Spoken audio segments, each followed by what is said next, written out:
progress and pluralism.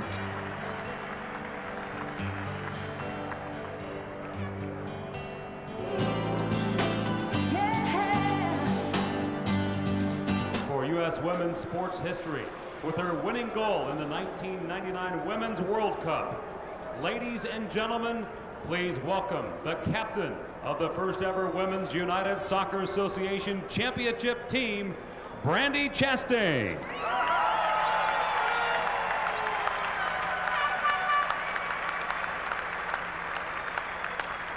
Ladies and gentlemen, welcome to India. And despite the tragic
Grand Prix.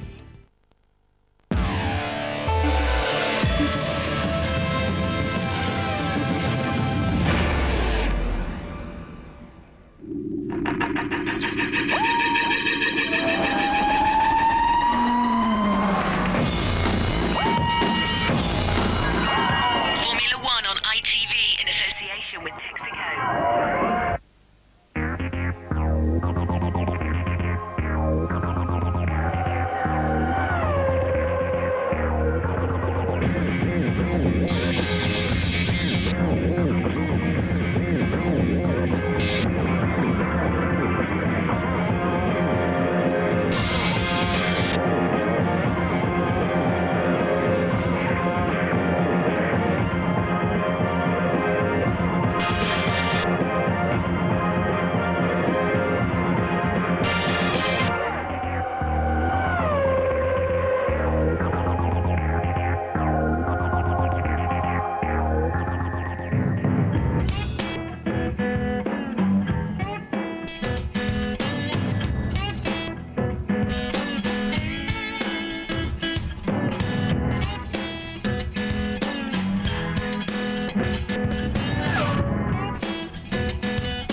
Schumacher, son of world champion Michael Schumacher. Now the boot is on the other Schumacher.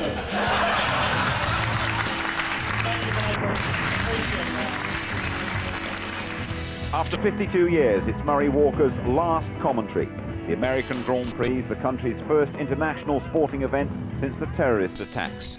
After the double act with Murray, Michael Schumacher puts the boot into all his rivals, on pole for the 10th time this season. And Michael, 4 times world champion, fastest of all. Beat that, he says. And hello there, welcome to sunny Indianapolis. We're all gearing up for Murray Walker's farewell commentary. And by the way, watch out for a very unusual Murray meet before the race starts at 7 o'clock your time. Formula One comes to the United States at a very awkward time. Staging a sporting event like the Grand Prix while the country is still in pain has caused a fair degree of soul-searching. James Allen reporting. In the days following the Italian Grand Prix, many were sceptical that we would be here racing this weekend. Logistical problems, the difficulty of flying to America, not to mention the appropriateness of the US hosting a major sporting pageant, were all put into question. But they came through. The venue looks better than ever, a sophisticated anti-terrorist plan is in place, and the crowd and drivers are clearly delighted to be here. My kids are too young to understand what has happened, and they want to continue to live, they want to continue to love, to play, and that shows you that life has to go on, and that you have to focus to the future with keeping obviously the memory of the past and try and improve things, but keep on living. It sends the message that people are wanting to get out of their house, get out from in front of televisions, go on about their life. We've all grieved, we've all seen the images. We don't care to see those images anymore. We need to accept it and move on. We have taken some extra measures this time. There'll be more uniformed personnel. We always have literally thousands of safety and security people here for the event. And at the Indianapolis 500 and the Brickyard 400, our crowds are roughly twice of what they are here at the United States Grand Prix.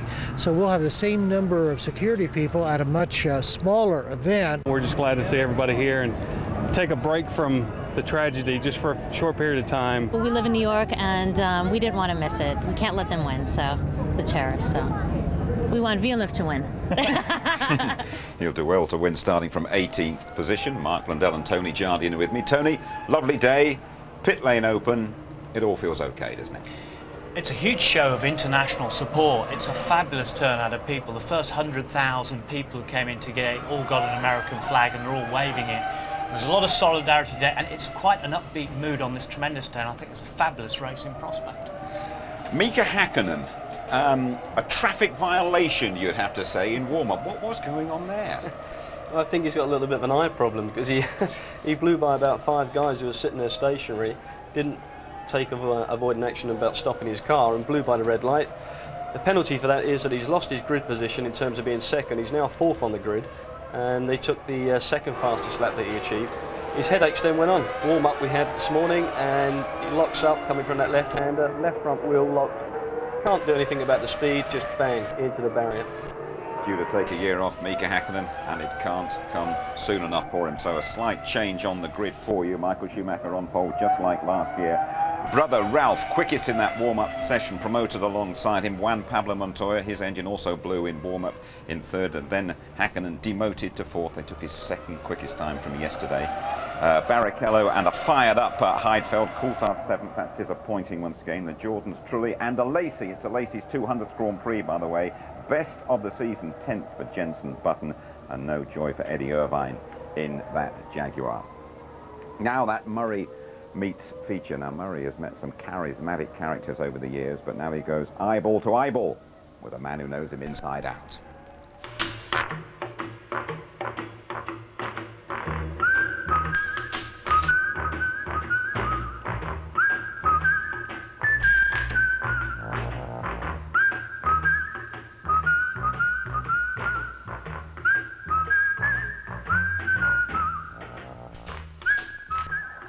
Sadly, this is my last Murray Meets. I've met some absolutely fabulous people, but I've saved the best until the last. This is literally my best friend. I've known him all my life, and that includes 52 years of broadcasting. He's a super bloke, he's got a great sense of humour, very popular in the pit lane, and I think his face and his voice are probably one of the most famous of all in Formula One. So how did it all begin, Murray? Well, first of all, Murray, thanks for an absolutely cracking introduction. How did it all begin? Well, my father was a professional racing motorcyclist, and a very successful one. He won the TT in the Isle of Man and all the Continental Grand Prix. And he was racing before I was born. I went to my first race meeting, the TT in the Isle of Man, when I was 2 years old. That was in 1925. And I've been doing it ever since, because I went everywhere with my parents when he was racing on the continent. Did you and George ever race against each other, you know, battle it out on the old racetrack together? Actually, Murray, my father's name was Graham, but had I raced against him, there's no doubt at all about who would have won, because he was world class. What about when you went from bikes to cars? Was that a natural progression? How did it happen? I stayed with motorcycles until 1993, one way and another, but in 1978 the BBC decided that they were going to do all the Formula One races in the season. They had been doing the odd one up to then, and the BBC asked me if I would do them. Can a duck swim is my answer to that, and I was delighted to start on cars, and then I did Formula One from 1978 right up to now. You name it, on four wheels, and I've done it, and that includes rallying. When did you start commentating then, and what was it? Well, my first commentary of any kind was at a hill climb at Shelsley Walsh in Worcestershire, and as a result of that, the BBC producer, because the BBC were there to do it on radio, heard me, and I got offered an audition at Goodwood. That went well, and they then said, would you like to do the second radio position for the BBC at the British Grand Prix at Silverstone in 1949? And I was on my way. And unlike a lot of us, you've actually had a proper job, because you were in the advertising business for a long, long time. Well, before I'd been in the army, I'd had a short stint with Dunlop. But then I got into the advertising agency business, advertising Esso petroleum products. And then another agency where I spent the rest of my career, and I had a lot to do with things like confectionery and pet food and British Rail. Here's something you can tell me. I've always understood that you thought of a miles a day helps you work, rest and play. True or false? Well, no, I didn't. I was the account director on the Mars confectionery business, and as a result of that, I was responsible for the administration of what is probably one of the most memorable slogans of them all. I was much more of a birdseed and pet foods man. Trill makes budgies bounce with health, you know that. Murray, I know you tried to be like Dad and do a bit of motorcycle racing, but I gather that you didn't think that you were good enough. Now, is that then what led to the broadcasting? Yes, I had delusions of grandeur that I could be as good as my father at racing, and I did a bit of racing after the war. My dad had become a very successful broadcaster, and you know what they say, those that can do, and those that can't don't.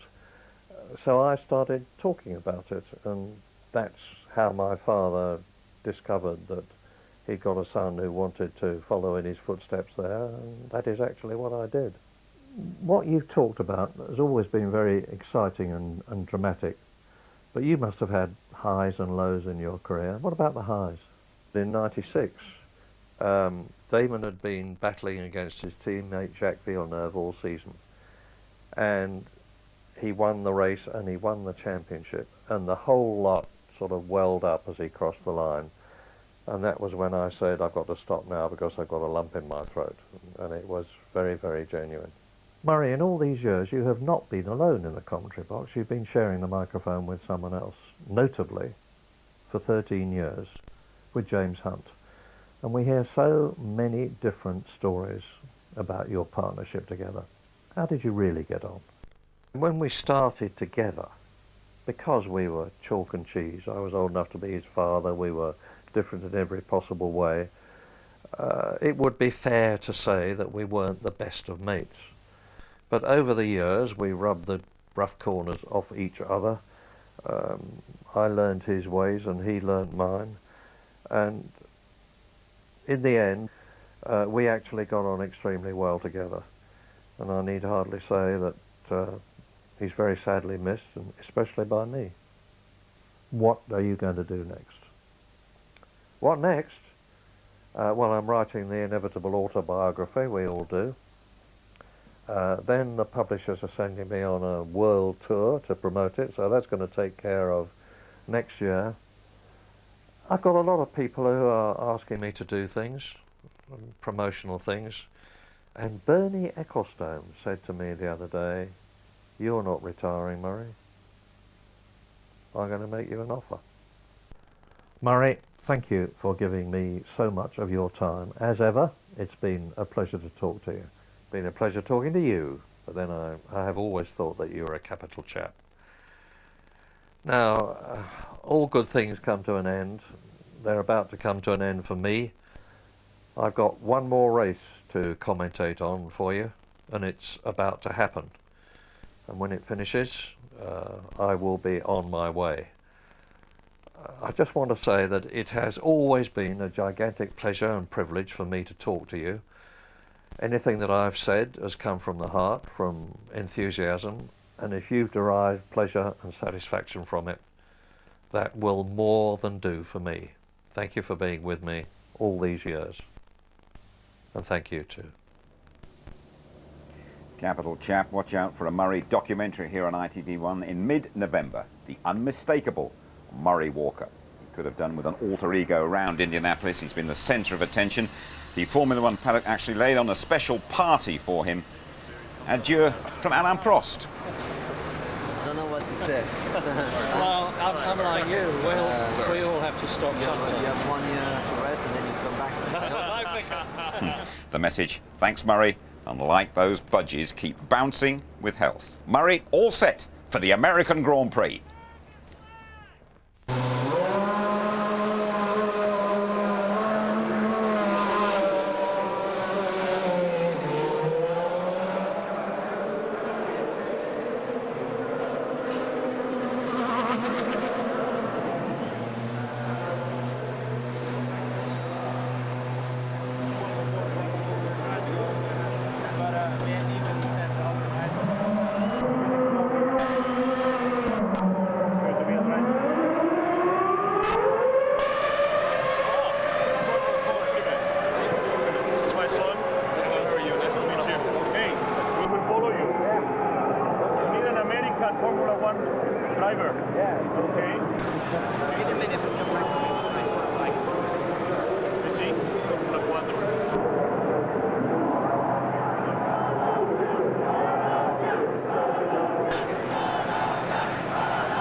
Jos Verstappen, how can you explain 20th on the grid but 5th this morning in the warm-up when you went faster than qualifying? What have you done to your car?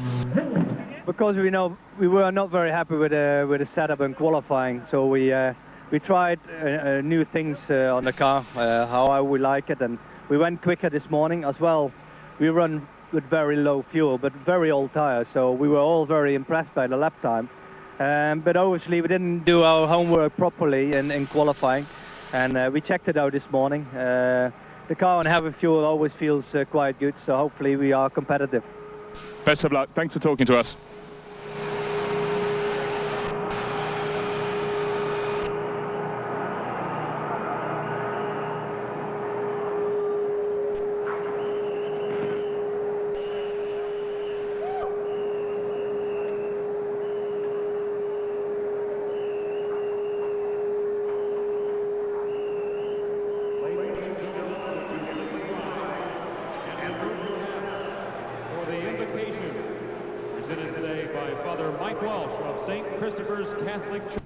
You're back with us at Indianapolis. You're watching Father Mike Welsh of St. Christopher's Catholic Church Speedway.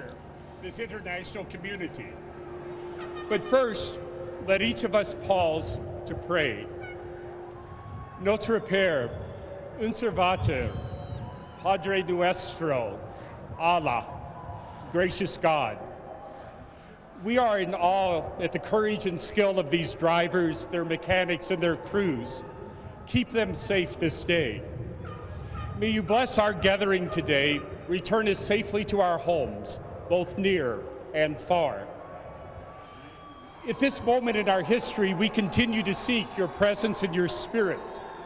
And as we look at the technology of these cars, we realize the gifts and the talents that you have given us. But may our ability and our ingenuity bring us even greater accomplishments as a world community. May we work together so that one day, as a world community, we might say, jamais plus la guerre, never again war. And finally, welcome into your kingdom the innocent victims killed on Tuesday, September 11th. May you give them eternal rest. Comfort their families. May you give them strength and bring justice to those responsible. Amen.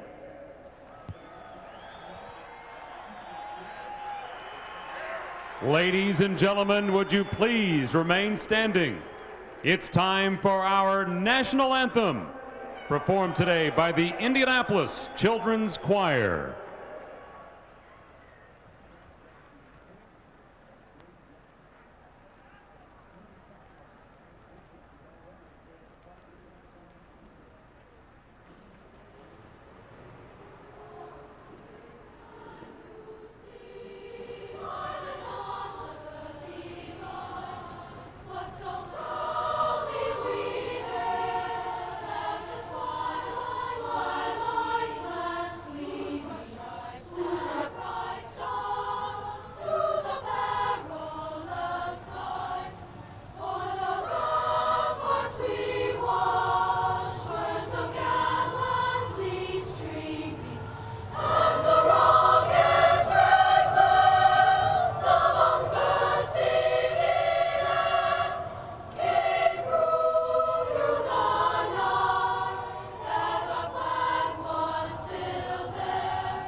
Down to Martin Brundle on the grid.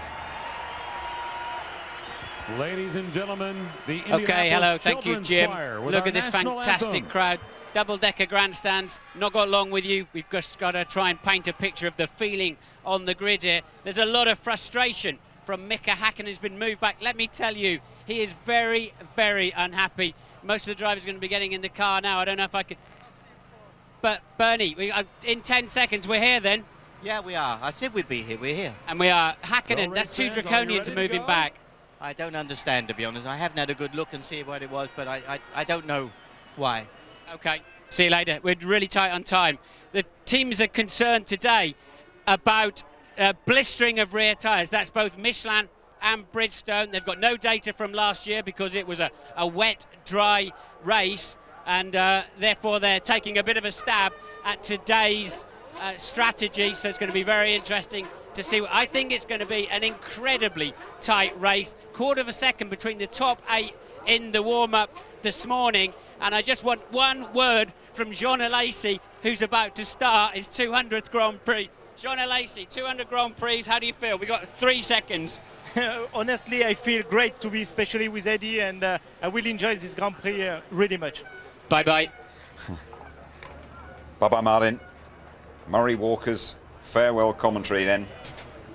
The American Grand Prix, we are all set to go. Before Murray goes, don't you miss a single word.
watching the American Grand Prix. We are live from sunny Indianapolis, only on ITV1. The magnificent motor speedway is dubbed the racing capital of the world. As you can see, it's a massive stage.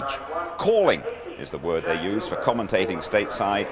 It is the last call for Murray Walker. On you go, Murray. Does America like Formula One? Well, you should be here. This place is absolutely awesome. The Indianapolis Motor Speedway. Fantastic in terms of its scale, its size, its facilities, its history and its charisma. Look, there is the super speedway with its 4 turns. Average speeds of about 220 miles an hour around there for the well-famous Indianapolis 500. A lot less than that for Formula One. You can see the circuit built inside the super speedway. Their lengths are approximately the same. And there is a mammoth crowd here. They're reckoning on 200,000, just about twice as much as any other Grand Prix in the world. They've been pouring in all morning.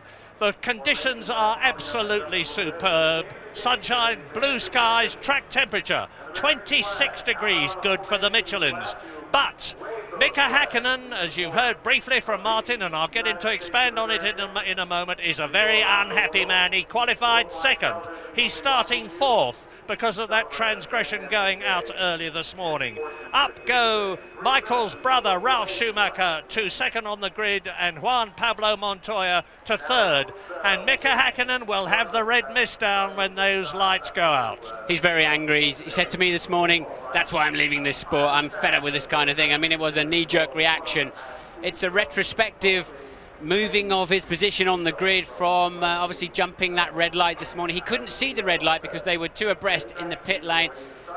No doubt about it, he did go through it. And of course, going onto the racetrack when the track is closed is a very serious situation. Normally, though, we would expect in the paddock that to have resulted in a fine of some sort.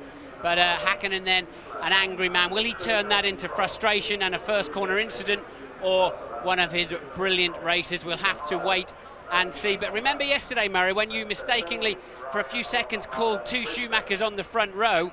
Well, you were right. You're a prophetic man. I was right all the time, wasn't I? Yes. So now we've got the prospect of Michael, 4 times world champion in the Ferrari on Bridgestone tyres, using the hard compound, and that could be very significant.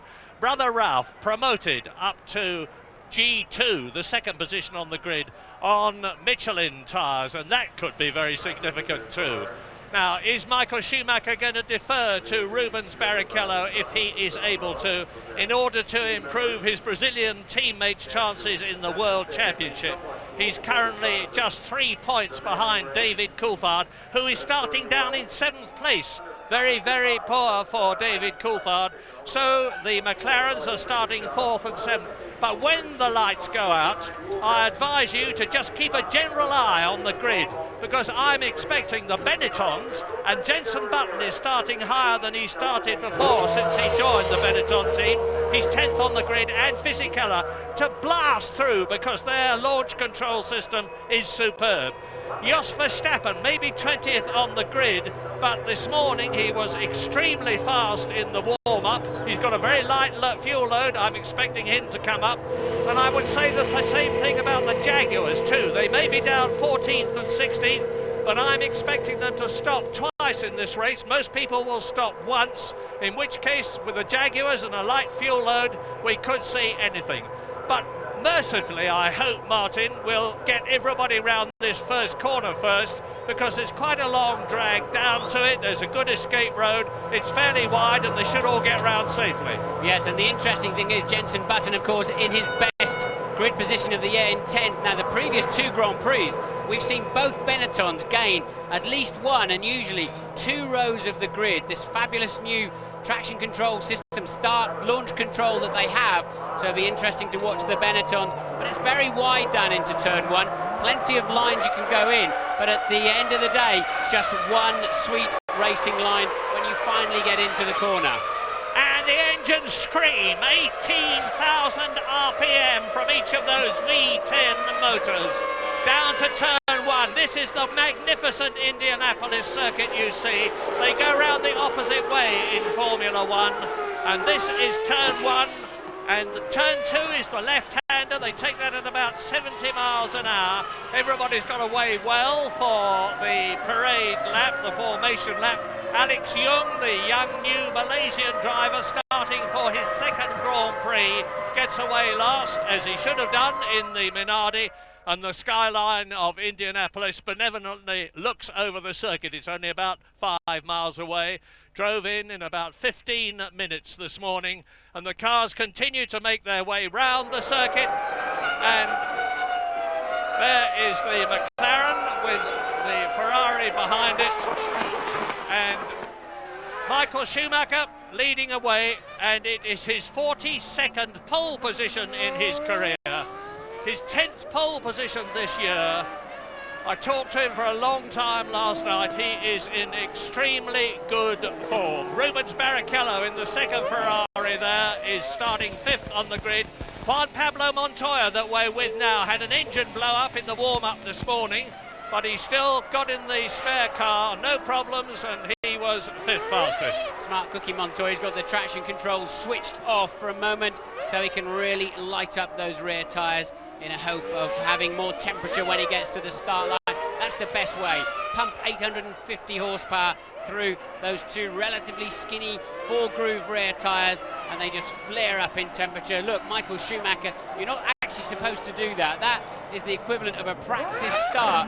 You mustn't really do that, but you can squirt it as you're cruising along if you want. So, out of turn 2 of the Indianapolis Motor Speedway, down the straight, and they'll be doing some 205 miles an hour as they approach turn 1 at the end of the first lap. John Todd, the Ferrari team manager, walking to his position on the gantry, and it's just a matter of seconds now before the 73-lap American Grand Prix starts. The World Championship has been decided, but it hasn't been decided for second place in the Drivers' Championship or second place in the Constructors' Championship. They come round in one line, they peel off to the right, those of them who are starting from that side of the grid, and that includes, of course, Ralf Schumacher, starting from the right, the left as you look at it. They peel off to the right late to keep their tyres as clean as possible because it's dirty on that inside line, and now then they're ready for the start procedure. Michael Schumacher on the right, Ralf Schumacher on the left. Behind Michael Schumacher is Montoya. 3 lights, 4 lights, 5 lights. Go, go, go! And they've all got away well. No, there's one left right at the back. Is it Young or is it Thomas Enger? But meantime, Schumacher leads. Michael Schumacher, that is. And the Williams right up alongside him is that of Montoya. Montoya has come through from 3rd on the grid. He's got ahead of Ralf Schumacher. And Ralf Schumacher is 4th. Barrichello has made a superlative start. He's up from 5th on the grid into 3rd place. Ferrari leads, Williams 2nd, Ferrari 3rd. Ralf Schumacher is in 4th position. Then it's the 2 McLarens. Alex Young brings up the rear. Yes, Thomas Enger failed to get away, but he is now into the race. So all 22 cars away, albeit one of them somewhat delayed. Michael Schumacher then leads Montoya, Barrichello, Ralf Schumacher, Hakkinen and Coulthard. The 2 McLarens line astern for 5th and 6th. Into the left-hander at turn 10. Now this is where they start to attack the banked part of the circuit after turn 11. 80 miles an hour out of this, and now the speed builds. 155 miles an hour, 190 miles an hour, 205 miles an hour. And Michael Schumacher leads, Ralf leads, Barrichello leads Ralf Schumacher 4th and Montoya in 2nd place. And not a great start for the Benettons. They're 10th and 11th Fisichella. Button slipped a little bit, and Jolin Lacey was the man who had the worst start, and we've got a touch there. Yeah, and a wing broken, and that is Kimi Räikkönen. Kimi Räikkönen's front wing has been broken as he was sandwiched between Nick Heidfeld, his teammate, and Jean Lacey driving in his 200th Grand Prix. I think it was Trulli. I think they were getting caught up. Trulli had a decent start. Look, a Lacey very slow away of the 2 yellow cars. A clear run for Michael, but Montoya then in the BMW.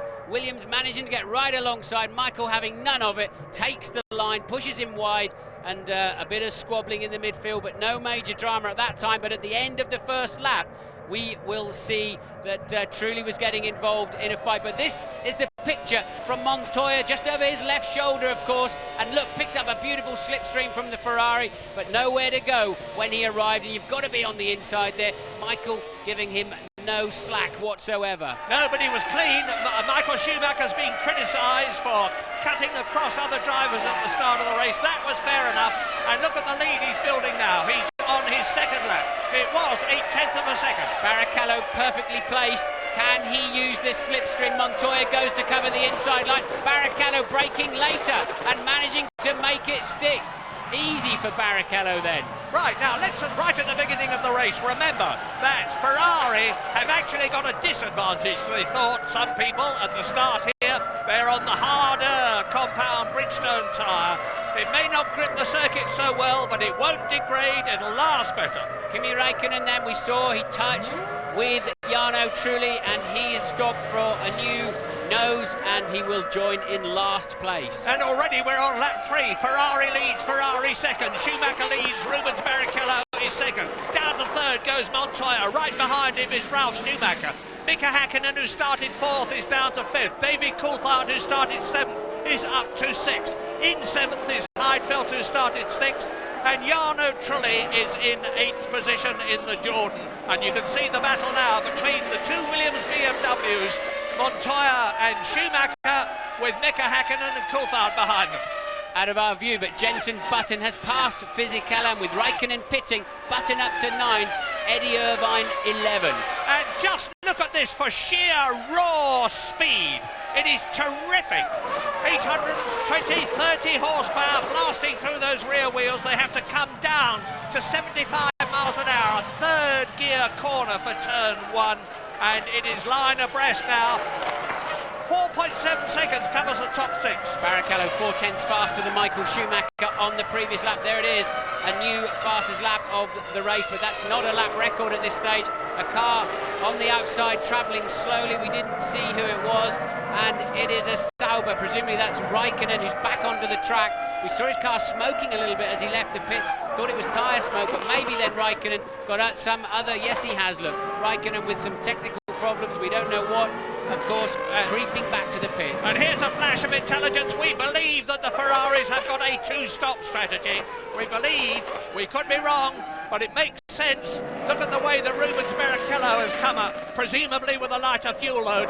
And if that is the case, they've got to build a lead now over the two Williams BMWs of Juan Pablo Montoya, who is third, and Ralf Schumacher, who's in 4th position. Montoya had a very slow lap, a 1:17.6, nearly 2 seconds off the pace last time around, and that's why he's suddenly under pressure from Ralf.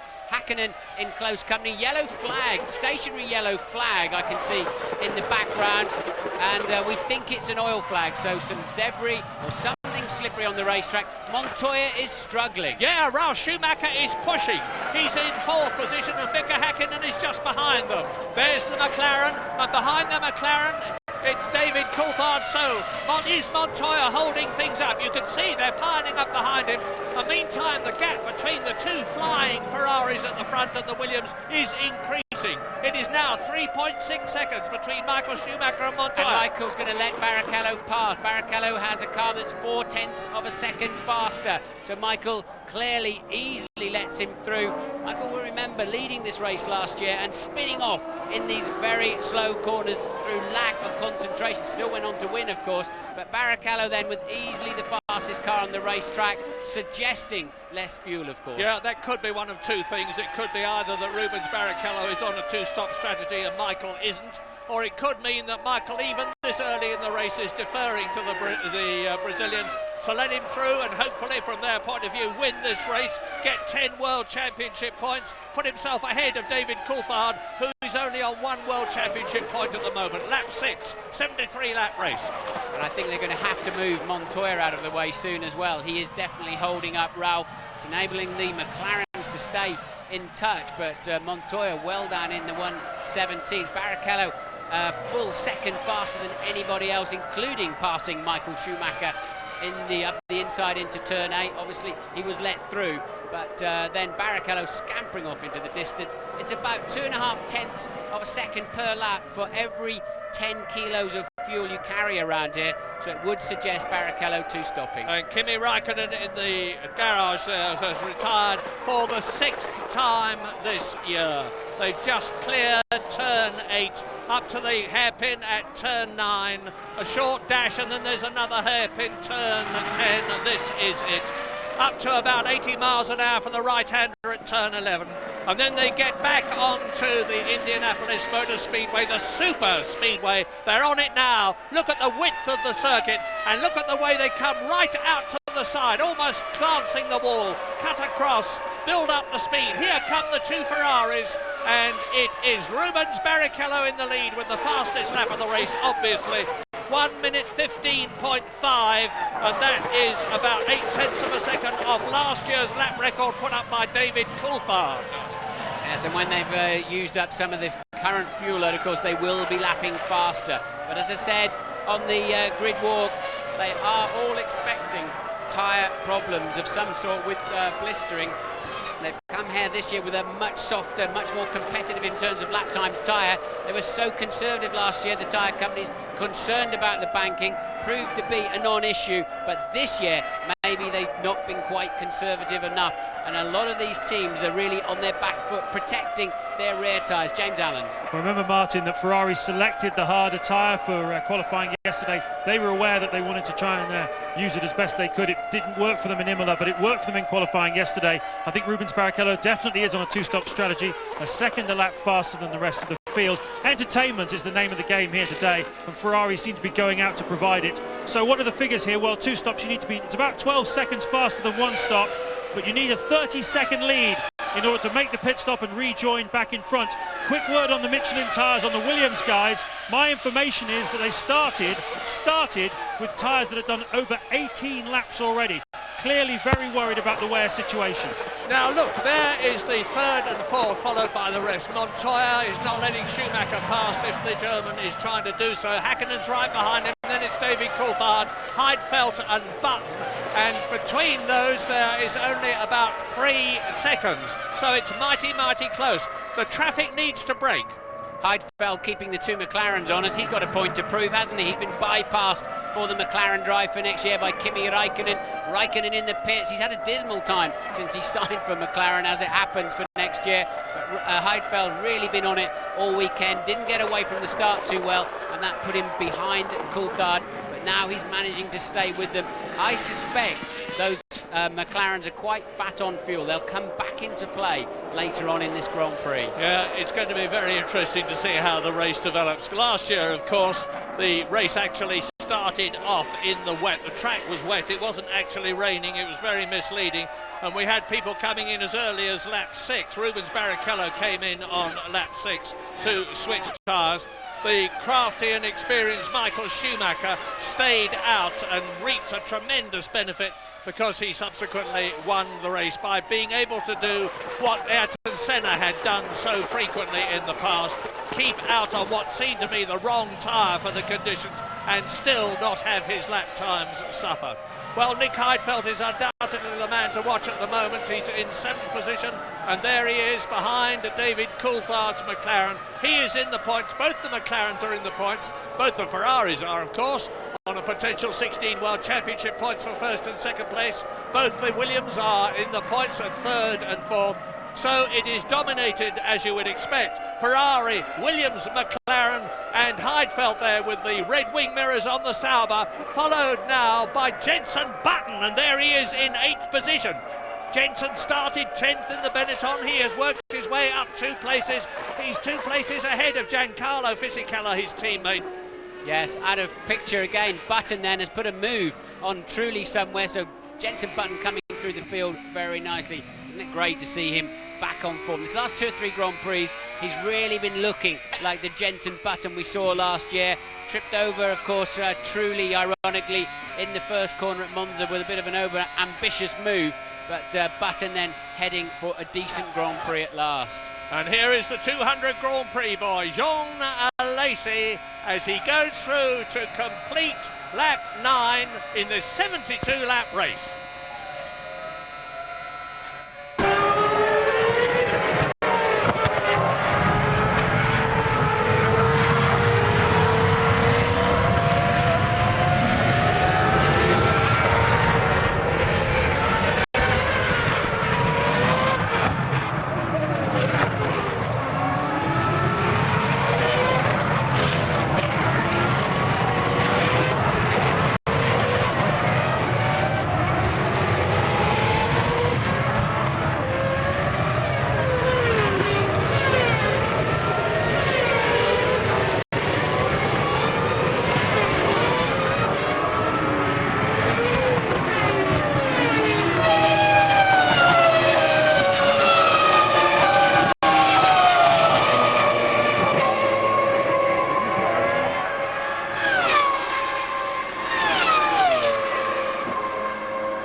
Lap 12 now in the American Grand Prix, 11 laps completed. Joe Ramirez, who is retiring at the end of the year, sits there in the McLaren garage, impassively watching the television screen, not happily watching the television screen, because the top McLaren driver is only in 5th position, and it's double world champion Mika Häkkinen. There has been no change. David Coulthard, there he is, just going under the banner, followed by Nick Heidfeld in the Sauber in 2nd position. As we look at the 2 Williams ahead of him, we can't look at the Ferraris, because Rubens Barrichello is 6 seconds ahead of Michael Schumacher, and Montoya is another 3 seconds behind them. So we've heard James Allen saying that the leaders need something like a 30-second gap if they're on a 2-stop strategy, which we believe Rubens Barrichello is. It's not enough at the moment, because Montoya in the leading Williams BMW on Michelin tyres is 9.5 seconds behind the leader.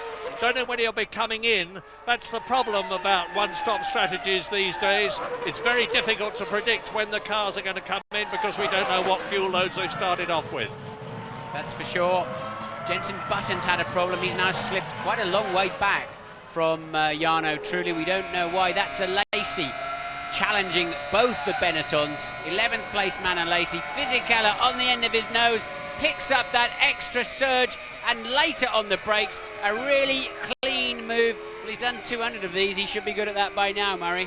Yeah, and he's 37 years old, but there's news from James. Yes, looking at the timing of these stops then, gentlemen. The one stop as we're looking at about lap 40, I believe. But Rubens Barrichello on his 2-stop, he's going to come in on lap 28, which is in just 16 laps from now, and then he's going to have to come in again about lap 51. That's the target.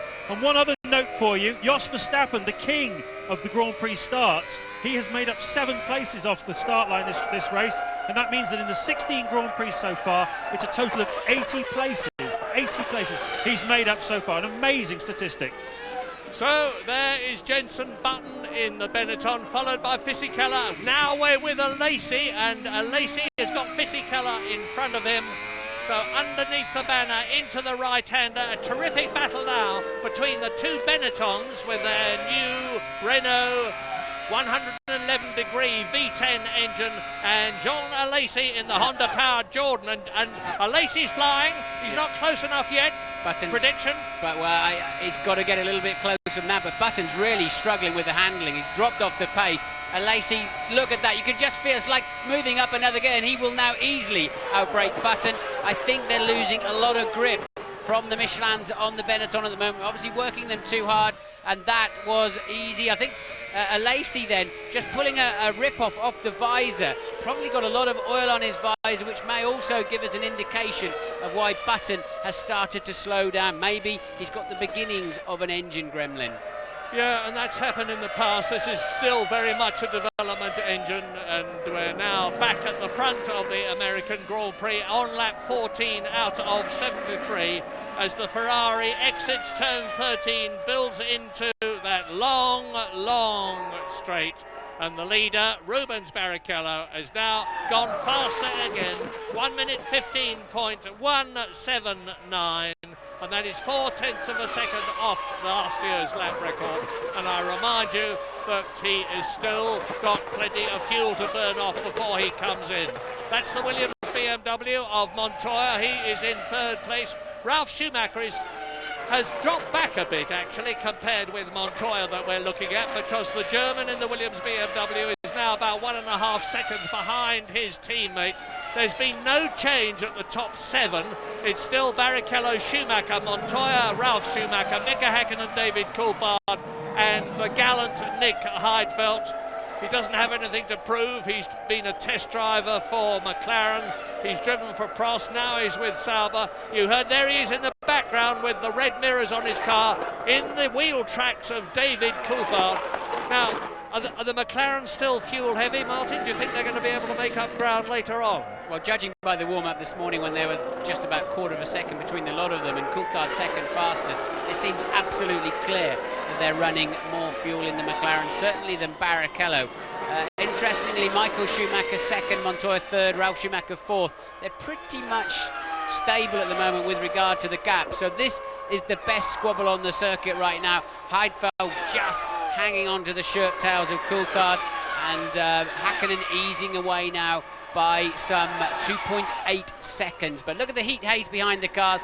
That's 800 horsepower that's been dispensed with, and surging them down at well over 200 miles an hour before they hit the brakes into turn 1, just literally tens of meters before the corner. It's a brilliant experience, let me tell you, when you experience that kind of power, that kind of energy. But what about the others, I hear you cry? Well, Eddie Irvine in the Jaguar has moved up a couple of places from 14th at the start into 12th position. Jos Verstappen has done what we've seen him do so often in the past. You've heard from James. He's marched up from 20th on the grid in the fuel light arrows. He will certainly be on a two-stop strategy to 13th on the grid. The BARs, which did so badly in qualifying, aren't doing a lot better in the race because Olivier Panis is 14th. And Jacques Villeneuve, the world champion of 1997, is down at 17th place. They're sandwiching Frentzen and Bernoldi in 15th and 16th places.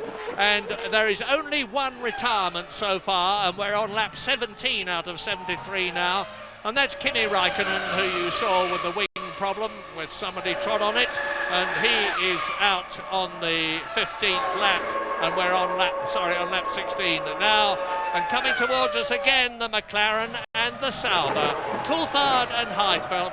This is the battle on the circuit, because there's 9 seconds between Barrichello and Schumacher. There's nearly 4 seconds between Michael Schumacher and Montoya.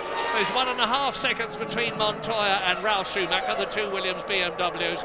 Mika Häkkinen, I don't know if he's dispirited or if he just can't wring any more performance out of the McLaren, but he's 17, nearly 18 seconds behind Rubens Barrichello now. He's still in the points, and David Coulthard is 20 seconds behind Barrichello. Yeah, but not looking good for Coulthard's second place in the championship, is it? It is. Barrichello leading in a 10-point position at the moment. Coulthard with just 1 point if the race would have finished now, and also Ralf Schumacher in 4th place ahead of him too. So Coulthard second place in the championship, and McLaren second place in the Constructors' Championship, looking pretty much under pressure.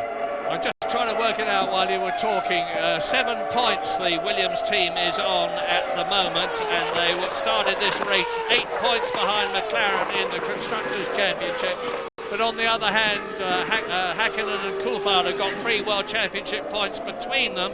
So McLaren are still in the lead in the Constructors' Championship for 2nd place. Ferrari have won it, of course, as they did last year and as they did in 1999. And all alone on the circuit, Jarno Trulli there goes round and keeps marching. He is in 8th position. He's 7.5 seconds behind Heidfeld, and he is some 8 seconds now ahead of his teammate Jean Alesi.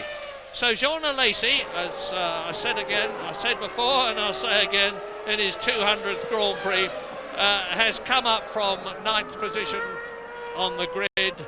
He dropped back and he's back in the 9th position where he started now. But if both the Jordans can keep going, I still think it's unlikely that all the cars in front of them are going to finish. They're in with a shout for some points. We're on lap 19. It's a 73-lap race. There's a long way to go. In terms of temperature, it's continuing to creep up.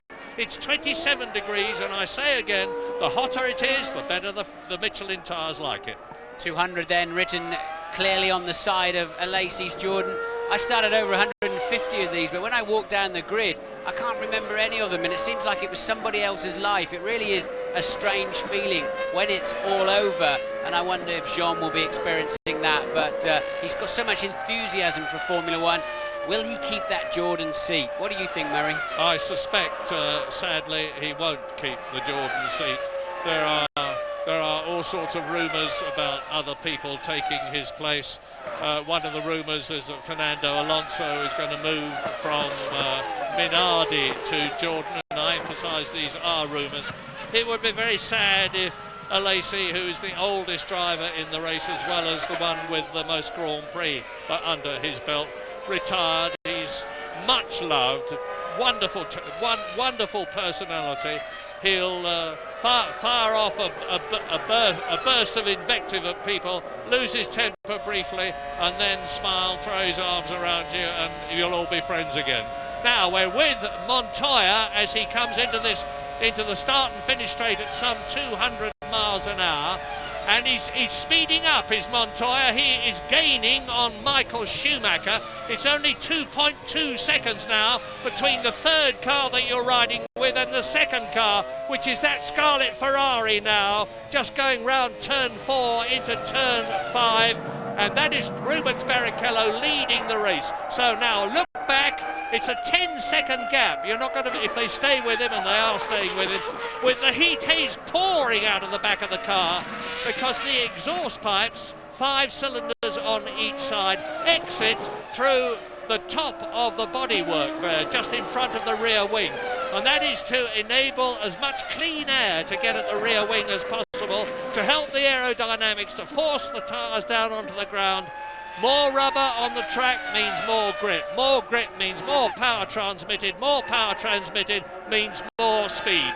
Barrichello has won 1 Grand Prix in his career, the German Grand Prix at Hockenheim last year. He desperately wants to win another. He's going the right way about it now, but he's still only 12 seconds ahead of Montoya. He needs a lot more lead to retain it when he comes in. Yes, he deserved to win in Monza, in my view. Obviously, a fuel rig problem there cost him the Italian Grand Prix just 2 weekends ago.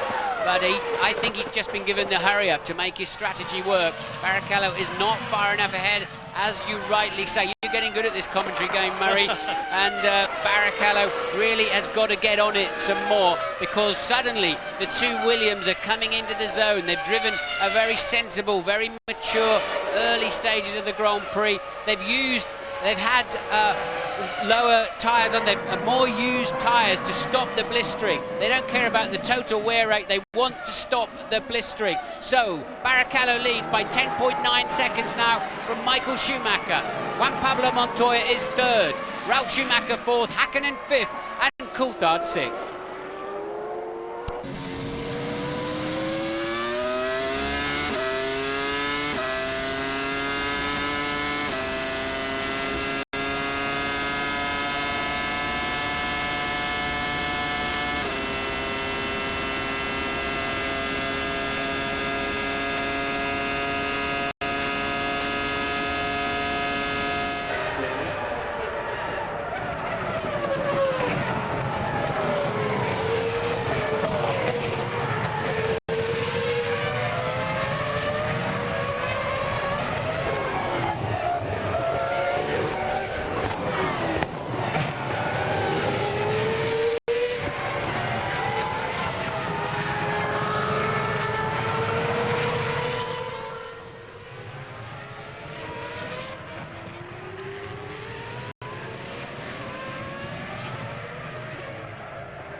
home. It's all coming alive at Indianapolis. Lap 23, 50 laps to go. Rubens Barrichello has had the hurry-up sign because he's on a two-stop strategy and he has not got enough lead to be able to retain it when he comes in. He needs a 30-second gap.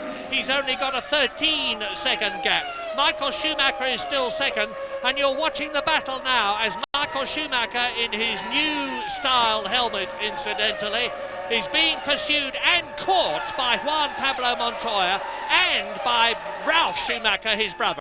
So, second, Schumacher, Michael. Third, Montoya, Williams. Fourth, Ralf Schumacher in the yellow-topped helmet in the Williams BMW. And the Williams team are getting ready. They're getting up now. They're going to come out. This is at lap 24. It looks as though they're getting ready to bring one of the Williams in for a tyre stop and refuel. As you look at Alex Young in the background, pursued by Thomas Enger, and being caught to be lapped on lap 24 by Rubens Barrichello.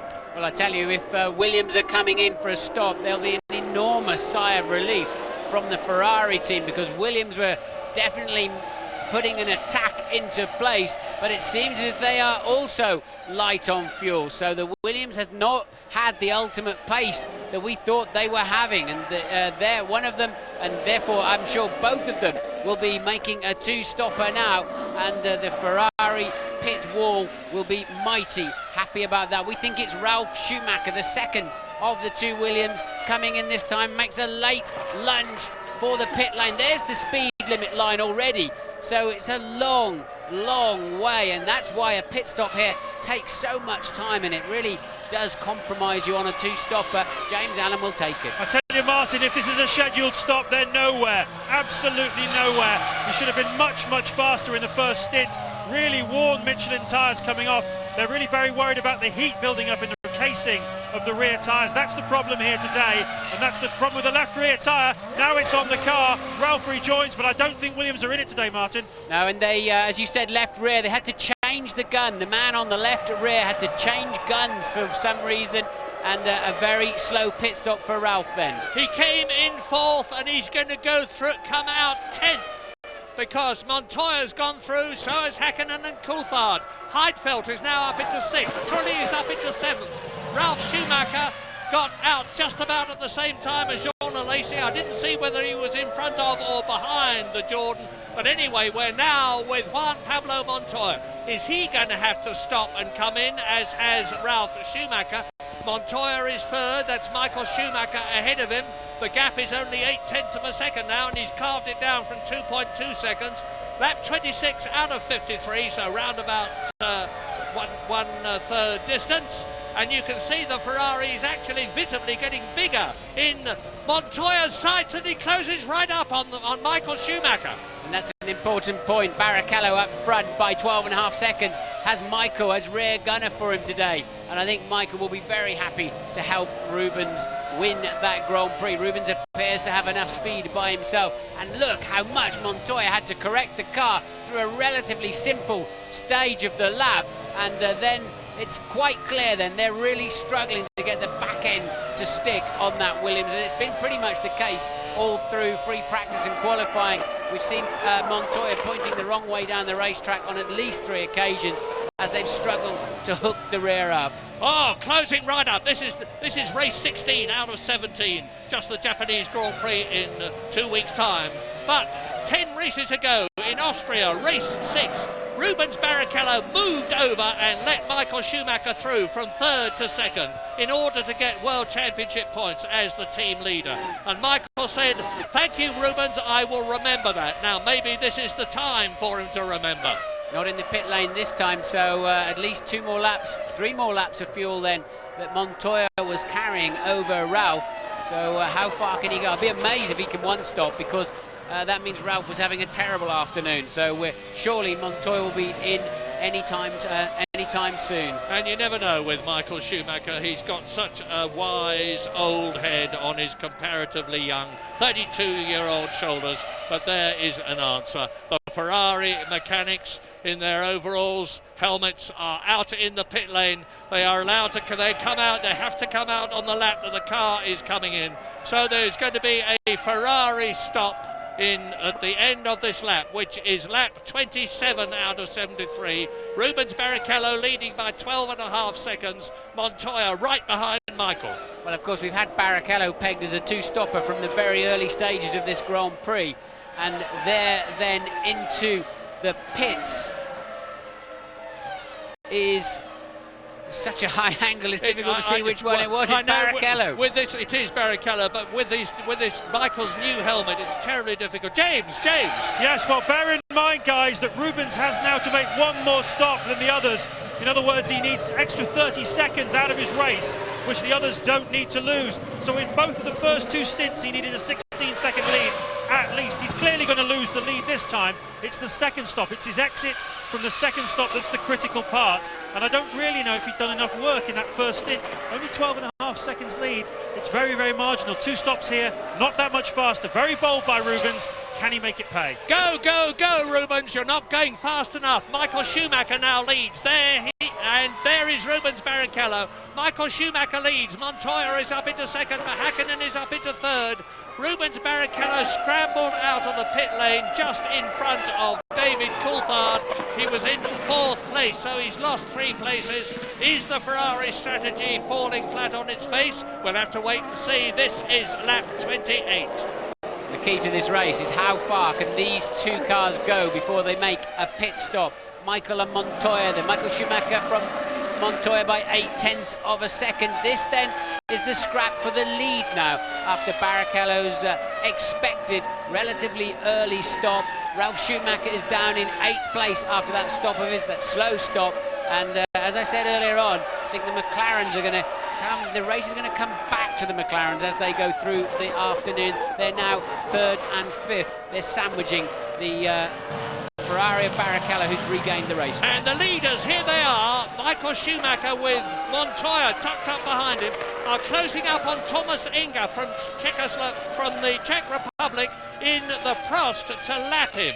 Now, if Enger gets in the way, this is where things could change, so Michael will be watching his mirrors to see what Montoya does. He will be watching the front to see where he can get past Thomas Enger. There is the Czech. He looks in his mirrors. He moves over. Good bit of driving, Thomas. Well done. It's only his second Grand Prix. Bang goes Schumacher past him. Bang goes Montoya past him.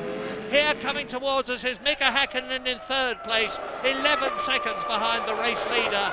David Coulthard is 4 seconds behind him. There he is, and the red Ferrari in the background is Rubens Barrichello, 5th place. Go for it, Rubens. Well, that's interesting. Rubens' last lap, a 1:18.8, so he must have made a mistake somewhere because Coulthard has leapfrogged him up into 4th place. What was the problem, or what is the problem with Rubens Barrichello? A very slow lap. Yeah, I wasn't too sure, Martin, to be absolutely honest, that Rubens had got out in front of David, so maybe it was the reverse and David just scrambled past him at the pit stop. But whatever, you're absolutely right. Rubens Barrichello is now in 5th position, and there is Montoya. You're looking at the battle for the lead now on lap 30, and we're getting closer and closer to half distance. How time flies when you're enjoying yourself, and this is terrific.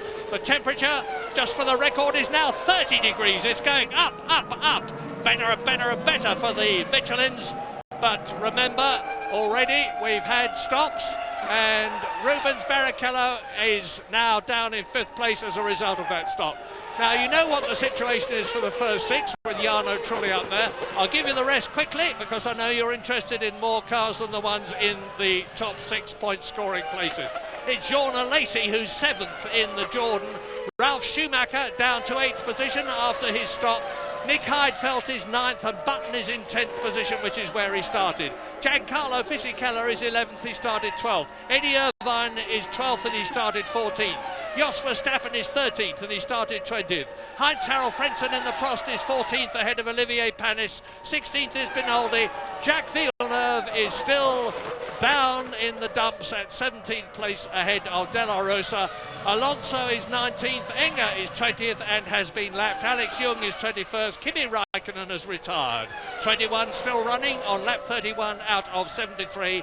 And you look down on the 2 lead cars of Michael Schumacher in the Scarlet Ferrari. 4 times a world champion and would-be world champion Juan Pablo Montoya, who of course has won at Indianapolis in the past, but not in a Grand Prix. He won the fabled Indy 500 and was champion of the year, of course. This brilliant Colombian, and look, he's gaining visibly on Michael Schumacher on the twisties there as he exits the double 90 at turn 10, accelerates up to turn 11. And this is where the BMW grunt should help, because although that Paolo Martinelli designed engine in the Ferrari has got a lot of power, the BMW has got even more. The gap on the previous lap was 0.7 of a second. They crossed the line to complete 31 laps and it's 0.6 of a second. And Hakkinen is 11 seconds behind them. We ride with Montoya. And that's what it feels like to be second place in a Grand Prix, on the edge of your seat then, and let's chase down Michael Schumacher to see if we can snatch the lead. And look, Montoya having a bundle of opposite lock to keep the car on the racetrack, collected it up nicely, and look how much time he lost just with that simple, necessary correction. Montoya, what a brilliant race he's driving this afternoon. Had much more fuel on board than his teammate Ralf Schumacher, and still making it work out there. So Michael Schumacher and Montoya really now putting on the show up the front. But the McLarens then, third and fourth now, about 10 to 14 seconds behind the pair of them. So they're staying just about. Look at this then. This is Montoya in turn 3, and really had to turn into that slide as you would on the road in your road car, even just turn in and keep the car pointing in the right direction, but you edge out onto the dirty stuff. I don't get too many slides like that in my road car, Martin. You're a very sensible chap, Murray. 32 laps then. That means that there are 40 laps still to go. And with Montoya trying to make up for that slight loss of time on the previous lap. And they're carving their way through the field now. It is Fernando Alonso from Spain who is the next to be passed in the Minardi. He qualified as superb 17th here. The Minardi team has got great promise for next year because it's got the Asia Tech engine, and Paul Stoddart, the boss, was telling me that he's got hopefully a fairly healthy budget from all sorts of sources next year. Things looking good for this Italian team that has struggled so hard in the past. So there is Rubens Barrichello. Now the gap between Barrichello and Michael Schumacher, 5th and 1st, is 19.3 seconds, and Montoya is pushing again. The first sector, 23.1 seconds. Nobody has been through it. And look, there it is. We look down on the Montoya is visibly closing now on Michael Schumacher, and it gives you a chance to look at the crowd in the packed grandstand in the background, and particularly the ones they're coming to. Well, he's just about in the zone for a tow, and you'll see Montoya just gradually moving towards the back of that Ferrari as they move towards the first corner. He had a lot of work to do, but look how much he's made up, and he takes the lead. Fantastic! And the crowd roars! They love that! And that's his dad in the background with the beard. Boy, is this Grand Prix racing with a capital G and a capital P. Juan Pablo Montoya, who first led a Grand Prix in Brazil by putting a sensational move on Michael Schumacher, has done exactly the same thing here at Indianapolis. Hot dog, it's terrific, look at him go. And he's so calm when he's out of the car, he's so relaxed, but when he gets in it, he is a tiger. And he's pulling away now. Now, they have passed Young to lap him, and there are the Colombian flags in the crowd, giving it plenty. Not that he can see them, he's rather concentrating on what he's got to do now, is 26-year-old Juan Pablo Montoya, who comes from Bogota. And Michael really losing a lot on this lap, didn't expect him to be falling so far behind. Montoya then, the last of the late breakers, he really did get in that slipstream. I'd love to see a replay of that, please, Mr. American producer. It was a great move, and didn't he make it stick when he got to the end? Very, very brave, and that's the beauty of the run down to the first corner. It's so wide, you can't cover your line, you can't defend the line. Somebody wants to have a go at you, they can get past you. And Montoya then pulled out a 1.2 second lead on that lap alone. Fingers crossed for Montoya and for Williams and for BMW, because he blew an engine in a very big way in the warm-up this morning. Bang, it went, and the session had to be stopped because there was so much lubricant on the circuit it had to be cleared up, and a few bits of shrapnel as well, bits of broken metal from the engine. But this one seems to be going well. 35 laps now, just being completed, and that is just one lap off half distance in the American Grand Prix at Indianapolis. A great race. The crowd is genuinely enthralled. I can see thousands of them out of my commentary box window. And where was Michael Schumacher in that picture? That's Heidfeld, who's on a two-stopper. He's dropped down to 8, fallen away from the McLarens, of course, with that, and that's why I think he was staying so close earlier on, although he has been fast through the weekend. And Montoya then, a new lap record, a 1:14.448, and Montoya really stepping on it now. He's got a new lease of life. He's leading the US Grand Prix with a brilliant move. He's 2.3 seconds ahead now, and Juan Pablo really getting on it. Lap 36, race order. Montoya leads, Schumacher, Michael second, Häkkinen third. 12 seconds between them for those, the first and third. David Coulthard is fourth, Barrichello is fifth, Jarno Trulli, Jordan is sixth. Jordan Lacey is seventh, Nick Heidfeld is eighth. Ralph Schumacher is ninth, and out come the Williams team, and to complete the 10, it is Jenson Button in the Benetton, ahead of Fisichella. So, now let's wait and see Juan Pablo Montoya come in from the lead in the Williams to change tyres, take on fuel, and this is going to be a crucial stop. So turn 11 then, he'll go up high into 12, and then he'll sweep down at the last possible moment into the pit lane. There it is, and look for the white speed line. There it is now. He's on the limiter, 120 kilometres per hour. Look how slow that feels compared to those cars going around on the banking. And now the pit lane proper coming up, and we're hopefully going to go all the way in. No, we're not, to follow him right into the box. Will they have any problems with fitting the tyres? It all appears to be going well at the moment. The hands are up in the air. My wheel is fitted, that says, and he's just waiting for the fuel now. Watch the lollipop. It says put it in first gear. He's already in gear, and away he goes. So a reasonable stop. I wonder why it didn't look like 13 seconds, did it? No, but Schumacher is back in the lead again. Schumacher, Michael. Häkkinen is now up to second for the first time in this race, a 10-second gap between them. The second McLaren, David Coulthard, is up into third place as you look at Eddie Irvine's Jaguar being pursued by race leader Michael Schumacher to lap the Irishman. Rubens Barrichello is fourth, so it's Ferrari, McLaren, McLaren, Ferrari. Montoya came out in fifth place ahead of Jarno Trulli, and that's the point scorers. And Jordan Lacey in the second Jordan is seventh, so the two Jordans are sixth and seventh. And those clouds of black smoke are from the brakes. They're 28 millimetres thick when they start the race, and they will be significantly thinner. And you can't believe the amount of material that comes off them every time they hit the brakes. And remember, that's just one corner of the lap, albeit the hardest braking corner. You can't believe they survive the distance, but indeed they do, of course. So now Michael Schumacher, and that's Ralph off the racetrack. Ralph Schumacher out of the race then. Rear wheel spinning.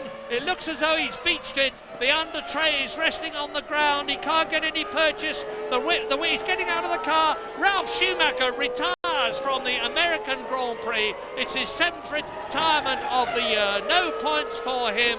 No points for BMW either, or for Williams, and he's very sensibly getting out of the danger zone as quickly as we can as he looks at this replay. Now, where that happened was the approach to turn 6, that's the double 90. I suppose it doesn't matter to Ralph where it happened. It happened. The Ferrari mechanics are out, and that is for Michael Schumacher, who now leads Mika Häkkinen by 8.3 seconds, because Mika is speeding up. He's closed the gap between himself and his traditional rival, Michael Schumacher. So definitely only one Williams. If that is going to finish the race, it's going to be Montoya if he keeps going. And we're watching now the Ferrari as he goes through to start another lap. Yep, Michael didn't pit, so who is this for then? Can it be for Barrichello again already? So Michael then on to his 39th lap now. He has not stopped. Second, Häkkinen, 8.2 seconds adrift. He has not stopped, and nor has Coulthard, your current third place man. So it was hide and seek at the beginning. Barrichello's gone through as well, so quite wide the Ferrari mechanics are all in the pit lane. We'll have to wait and see. Michael obviously deciding he didn't want to go in that lap. Sometimes you can run out of fuel if you do that. You can go one too many laps, but for whatever reason then, neither Ferrari calling in when the team looked ready for them. Well, it looks as though something very odd is happening between McLaren and Ferrari. Maybe James Allen knows the answer. Yeah, oh, Montoya! Stop it! James, sorry! Montoya slowing! Montoya stopping! It looks as though both Williams BMWs are out of the race. Yes! This is lap 39. Schumacher out, Montoya out. Finito! And remember, that's exactly where he stopped this morning when he blew up, Murray, and they had to put the red flags out. They had to stop the session as Michael Schumacher pits from the lead. So Schumacher in this time around, and Montoya stopped there this morning, and it's very difficult to recover a car from that position on the racetrack. It's the pit wall, there's no way through there, so I wonder how they'll handle the stricken car. Double waved yellows at the moment, of course. Then Häkkinen goes through. He is temporarily the leader, of course. Michael rejoining. Seemed a reasonably long stop again, didn't it? So not seeing good stops this afternoon. Häkkinen then leads the Grand Prix. Remember, the man who started this race very, very angry because they moved him back on the grid for a indiscretion this morning in the warm-up. They applied it to yesterday's qualifying position.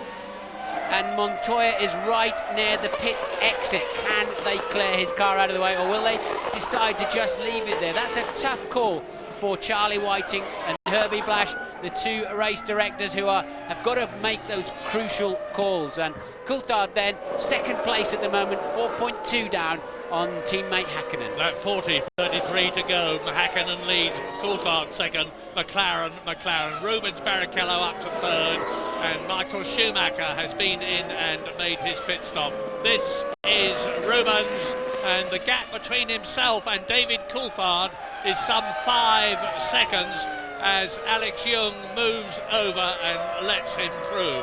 Nearly stopped, it looked to me. Oh, he's coming into the pit lane. So who's been in? Well, Rubens Barrichello's been in, Michael Schumacher has been in, Nick Heidfeld, who is now in 6th position, has been in, and it's looking very promising, and you can see people around the car. They're going to move it. They've managed to get it across the pit lane. They've done well. They've wheeled it, got it across the pit lane. Obviously no oil leaking out of it as it had this morning in the warm-up when it blew up. So they have managed to clear the car of Montoya. Good news, so we don't need a safety car. And that solved the problem about second in the Constructors' Championship at the moment, because both McLarens are still running in the points. First and second, that'll do, thank you very much. And both Williams are out of the race. First of all, Ralf Schumacher, and then Montoya. This is crucial for Häkkinen then, of course. He takes the lead of the race. They're obviously running more fuel than anybody else. They've played the waiting game, but look at the traffic he's having to put up with. I think McLaren probably will bring him in sooner rather than later, otherwise he's going to lose that advantage. But he's not pitting this time around.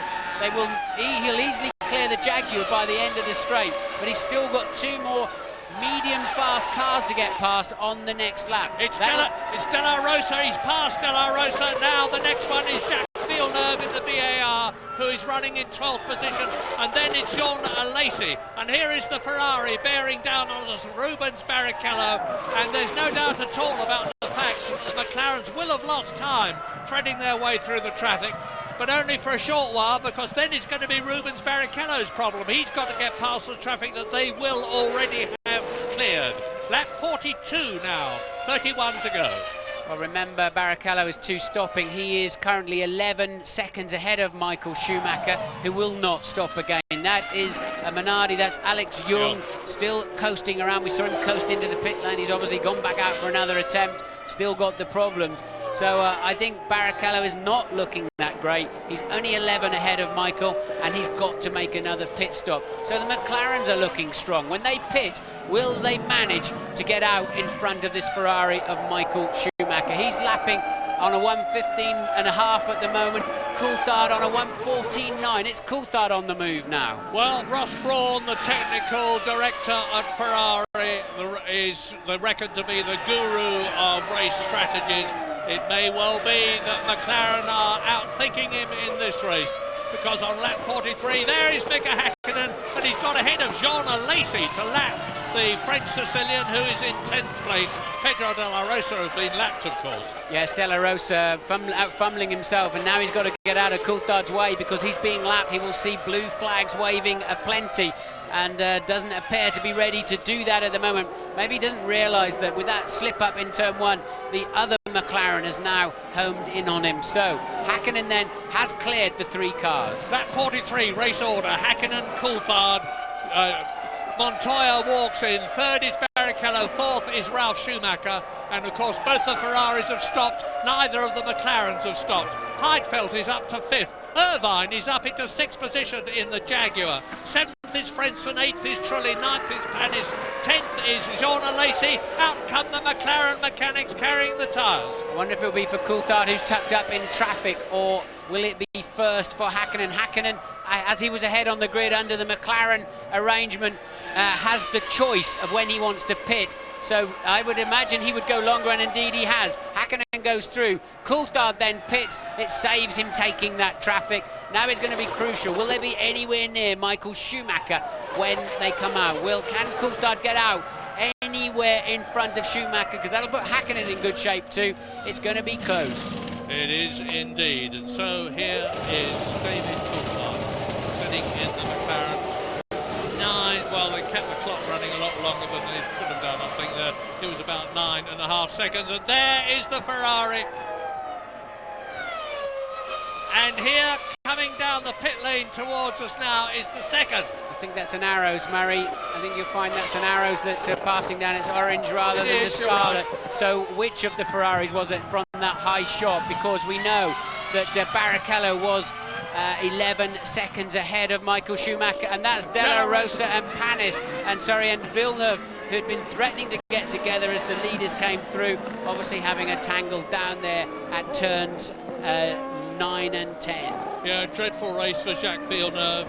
He's in 10th position. He hasn't been in yet, and lots of others have. And here is the Jaguar trying to get through on the inside. Pedro de la Rosa clipping Jacques Villeneuve, who, to be fair, has not been backwards about doing that sort of thing to others in the past.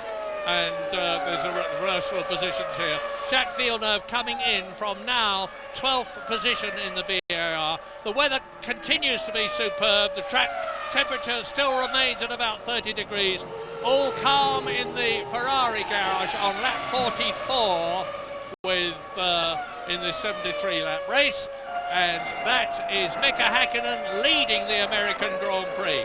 Now, this multiple winner and this double world champion, who's already got 19 victories behind him this in his career, has only won once this year, and that, of course, was the British Grand Prix, a superb drive for him. He's had so many problems, has Mika Häkkinen, including 8 failures to finish. Yes, so the Ferrari we saw in the long shot was Michael Schumacher. He is 7 seconds ahead of David Coulthard. They're 3rd and 4th. The significance of that is that Barrichello, Schumacher and Coulthard have all now pitted. Barrichello has to pit again. Häkkinen then has not pitted. There's himself and Eddie Irvine, your current 6th place man. The only 2, actually De La Rosa, both Jaguars then, have yet to pit along with your leader, Mika Häkkinen. And this is lap 46, so the Jaguars are really staying out. The last stop we had last year was lap 53, Rubens Barrichello. He'd been in earlier on lap 6, of course, to change from the wrong kind of tyres that he was on to the right ones, but he didn't take on any fuel at that juncture. So they can still stay out quite a long time. These Grand Prix cars these days cannot do a full race distance of about 190 miles. It's 190 miles here at Indianapolis on just 1 tank of fuel. They've got to stop somewhere. But the trick often is, if you get the strategy right, to leave it very late indeed, as we are. And here we are. Here are the black overalled McLaren mechanics getting ready to bring one of their men in I remind you that Mika Häkkinen is leading the race, that David Coulthard is in 4th place. They are sandwiching the 2 Ferraris of Barrichello and Michael Schumacher as in comes race leader Mika Häkkinen, James Allen. It's been a fabulous performance by Häkkinen in his last 2 or 3 laps. He's taken 3 seconds out of Michael Schumacher. He needed 31 to rejoin in front of the German. He's got just about that. It's down to the McLaren mechanics now. Can they get these tyres and the fuel in there really in double quick time and get him out in front for another race victory? Schumacher, well, it's pretty nip and tuck. It's going to be very close. Well, Rubens Barrichello is leading, I can tell you that, on lap 47. There he is, he has gone through. Rubens Barrichello from Sao Paulo, Brazil, leads. Mika Häkkinen exits the pit lane. I think Häkkinen is ahead. I saw Schumacher go past the window. Häkkinen should have got up to speed. Yes, he has. So Mika Häkkinen then, we believe he is ahead of Michael, showing second at the moment. Of course, it's Barrichello on his 2-stopper that now retakes the lead of this Grand Prix. But I think the real fight for the ultimate winner is between Mika Häkkinen and Michael Schumacher. Second and third, David Coulthard, just 4 seconds away from them too. So if the gloves weren't off before, and they were, they are now, and we're leaving, but we're coming back. But quickly, it's Barrichello, Häkkinen, Schumacher, Coulthard, Nick Heidfeld, Eddie Irvine.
America's interest in Formula One Grand Prix racing? Nothing will, because it's great action at Indianapolis.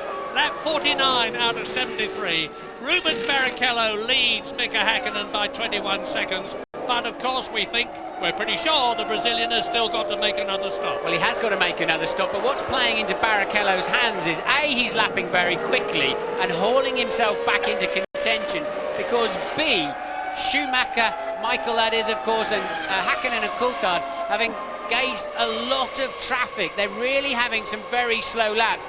And Barrichello's lead now up to 22 seconds. We know he needs the best part of half a minute. So if he can just keep this kind of pace up, he may just bring himself back into contention. But I still think it'll end up being between Häkkinen and Michael Schumacher for the win. And Mika Häkkinen has got the loud pedal well and truly welded to the bulkhead. He has now increased his lead over Michael Schumacher in third place to 6 seconds. Louise Goodman. With Juan Pablo Montoya. Juan Pablo, that was a fabulous race while it lasted. Sadly, though, it didn't last long enough.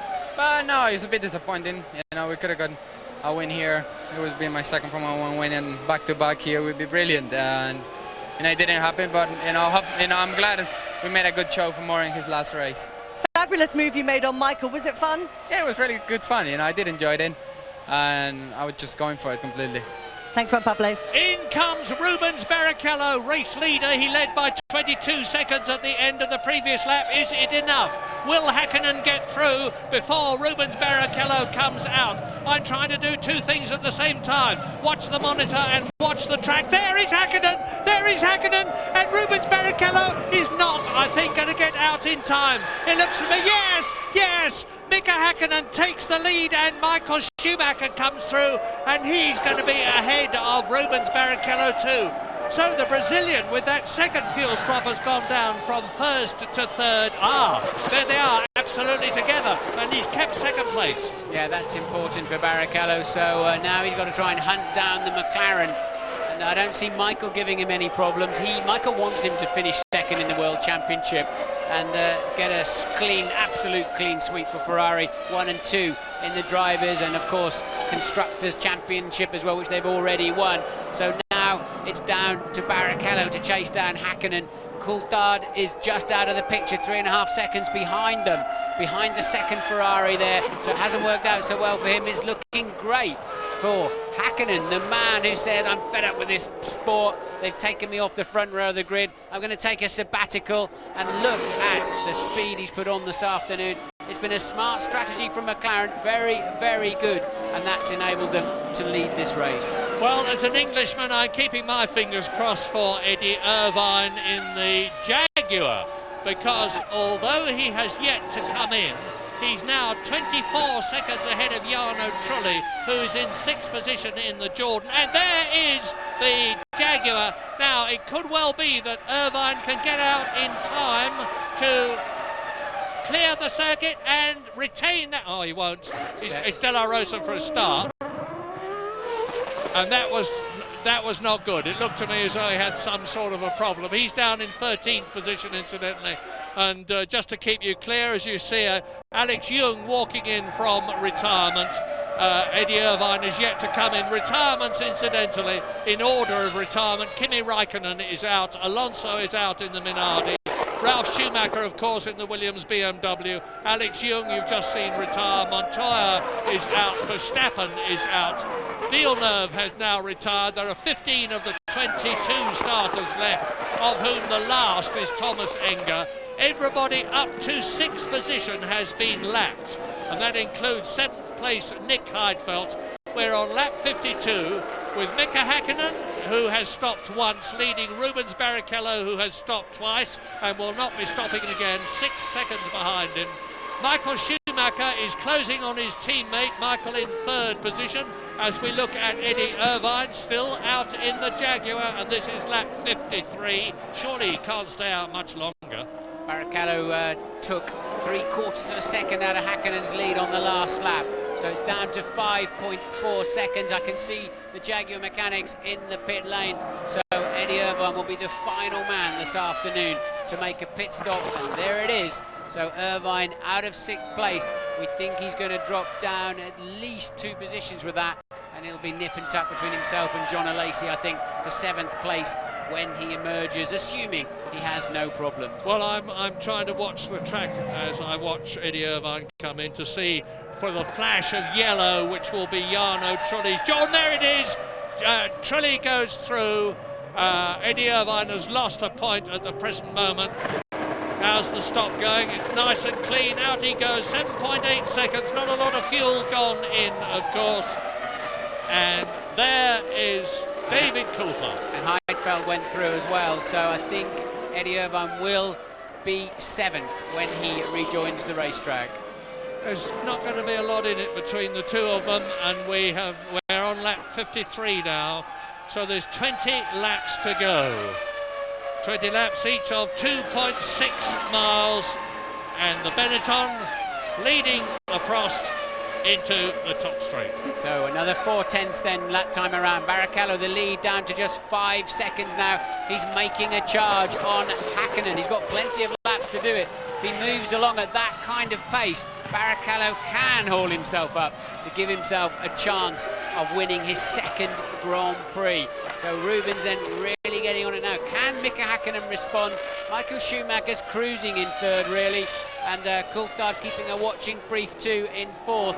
It now seems like it's down to Häkkinen and Barrichello. With Jenson Button in the light blue Benetton in 10th position, staving off Heinz-Harald Frentzen in the Prost, and behind Frentzen is Olivier Panis in the BR. 10th, 11th and 12th. De La Rosa is 13th. Benoldi, we haven't mentioned, in the Arrows is still running. He's in 14th place. His teammate Jos Verstappen has retired. Thomas Enger in the second Prost, that is Frentzen, is 15th and last, and we're now on lap 54.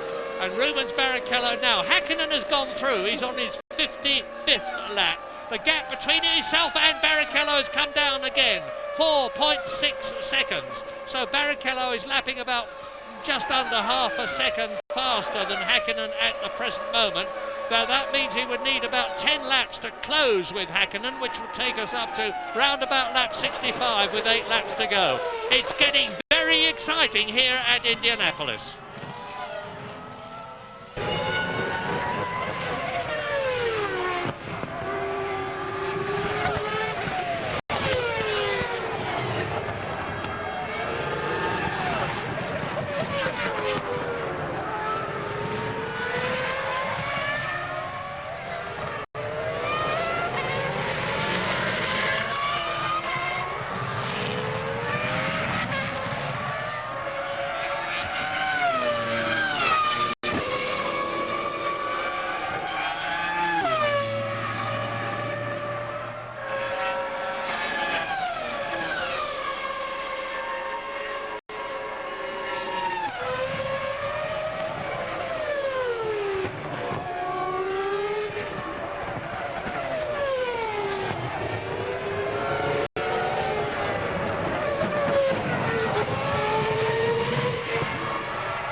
Remember what I told you, it's all getting very exciting at Indianapolis. Here is how exciting. Mika Häkkinen leads a rapidly closing Rubens Barrichello. The gap is down to 3.4 seconds, with just 5.4 seconds between Barrichello and Schumacher. Now, Eddie Irvine is about to, look at him, Eddie Irvine diving through on the inside of Nick Heidfeld, and that means to say that Irvine and Jaguar are now in the points, 6th position. Eddie Irvine's already had 4 World Championship points at Monaco for a magnificent 3rd position. Jaguar have been working so hard under Niki Lauda and everybody else to get the car right, particularly for next year. They're not developing the car anymore this year because they're concentrating on the 2002 car. But if they get points in this race, it's going to be a tremendous fillip for them as the Ferrari closes up and dives through on the inside. Louise, news? Well, as we suspected, the tyres, particularly the rear tyres, are taking a pounding in this race. The manufacturers are actually putting black masking tape around the tyres to cover up the blisters. Now, I just caught a peek at the rear tyres as they came off Eddie Irvine's car. To say that they are worn is a serious understatement. More interestingly, though, The FIA came to have a look at the rear tyres coming off Eddie Irvine's car. Now we'll wait to see whether there are any further developments on that, but I certainly hope not for Eddie's sake. And Häkkinen has responded. Last time around, he managed to cut the deficit to just 1/10 of a second, but look, Barrichello still marching along. And we know this track, Murray, if Barrichello, who's about 2 kilometres an hour faster down the pit straight, he's doing about 340 to 338 clicks for Häkkinen. But with the slipstream and with the ability to brake late and wide into turn 1, if Rubens can get up to the rear wing of that McLaren, he will surely pass it. The gap then, 3.3 seconds, although Mika is about 1/10 up with the first 2 sectors combined on this lap. Häkkinen responding. He would love to win this race, wouldn't he? Indeed he would. Let's quickly add to what Louise was saying. What the FIA may be checking on Eddie Irvine's tyres is whether they have worn down so much that the grooves have disappeared and they could be judged to be slick tyres, which are illegal. It would be a first if that had happened, and let us hope that that is most certainly not the case. Because with Mika Häkkinen being caught by Rubens Barrichello, and the gap, as Martin has just said, is down to 3.2 seconds, Michael Schumacher still in 3rd position. It's McLaren leading the 2 Ferraris.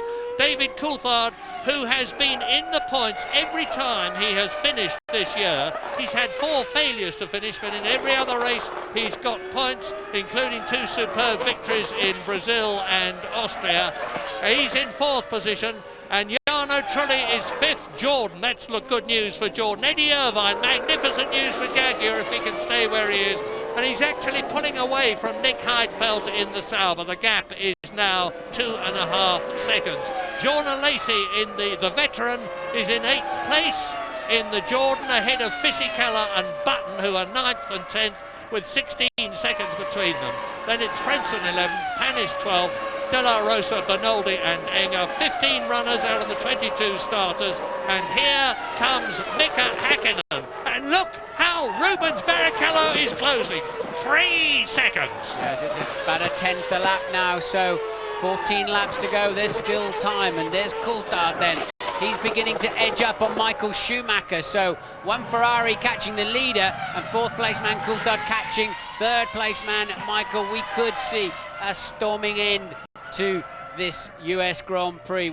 Certainly, it's too close to call at the moment. Good race for a lot of people, not a good race for Michelin, of course. Both the Williams BMWs out. The top Michelin runner at the moment is the man that you are looking at, which is Eddie Irvine in the Jaguar, in 6th position, chasing Jarno Trulli. He's catching him at the rate of about 0.4 of a second a lap.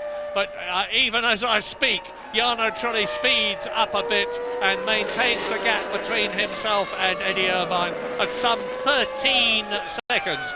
Colossal pressure on everybody. The temperature now on the track is about 29 degrees. It's gone up again. These engines are tremendously stressed. They're doing some 18,000 RPM on the straight. So we will be back, but it's Häkkinen, Barrichello, Schumacher, Coulthard, Trulli and Irvine with 13 laps to go.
all the way to the conclusion of the American Grand Prix. Bit of debris on the track there as Bernaldi hits it well and truly. It looked like a bit of carbon fibre. Let's hope that a shard has not penetrated one of his tyres.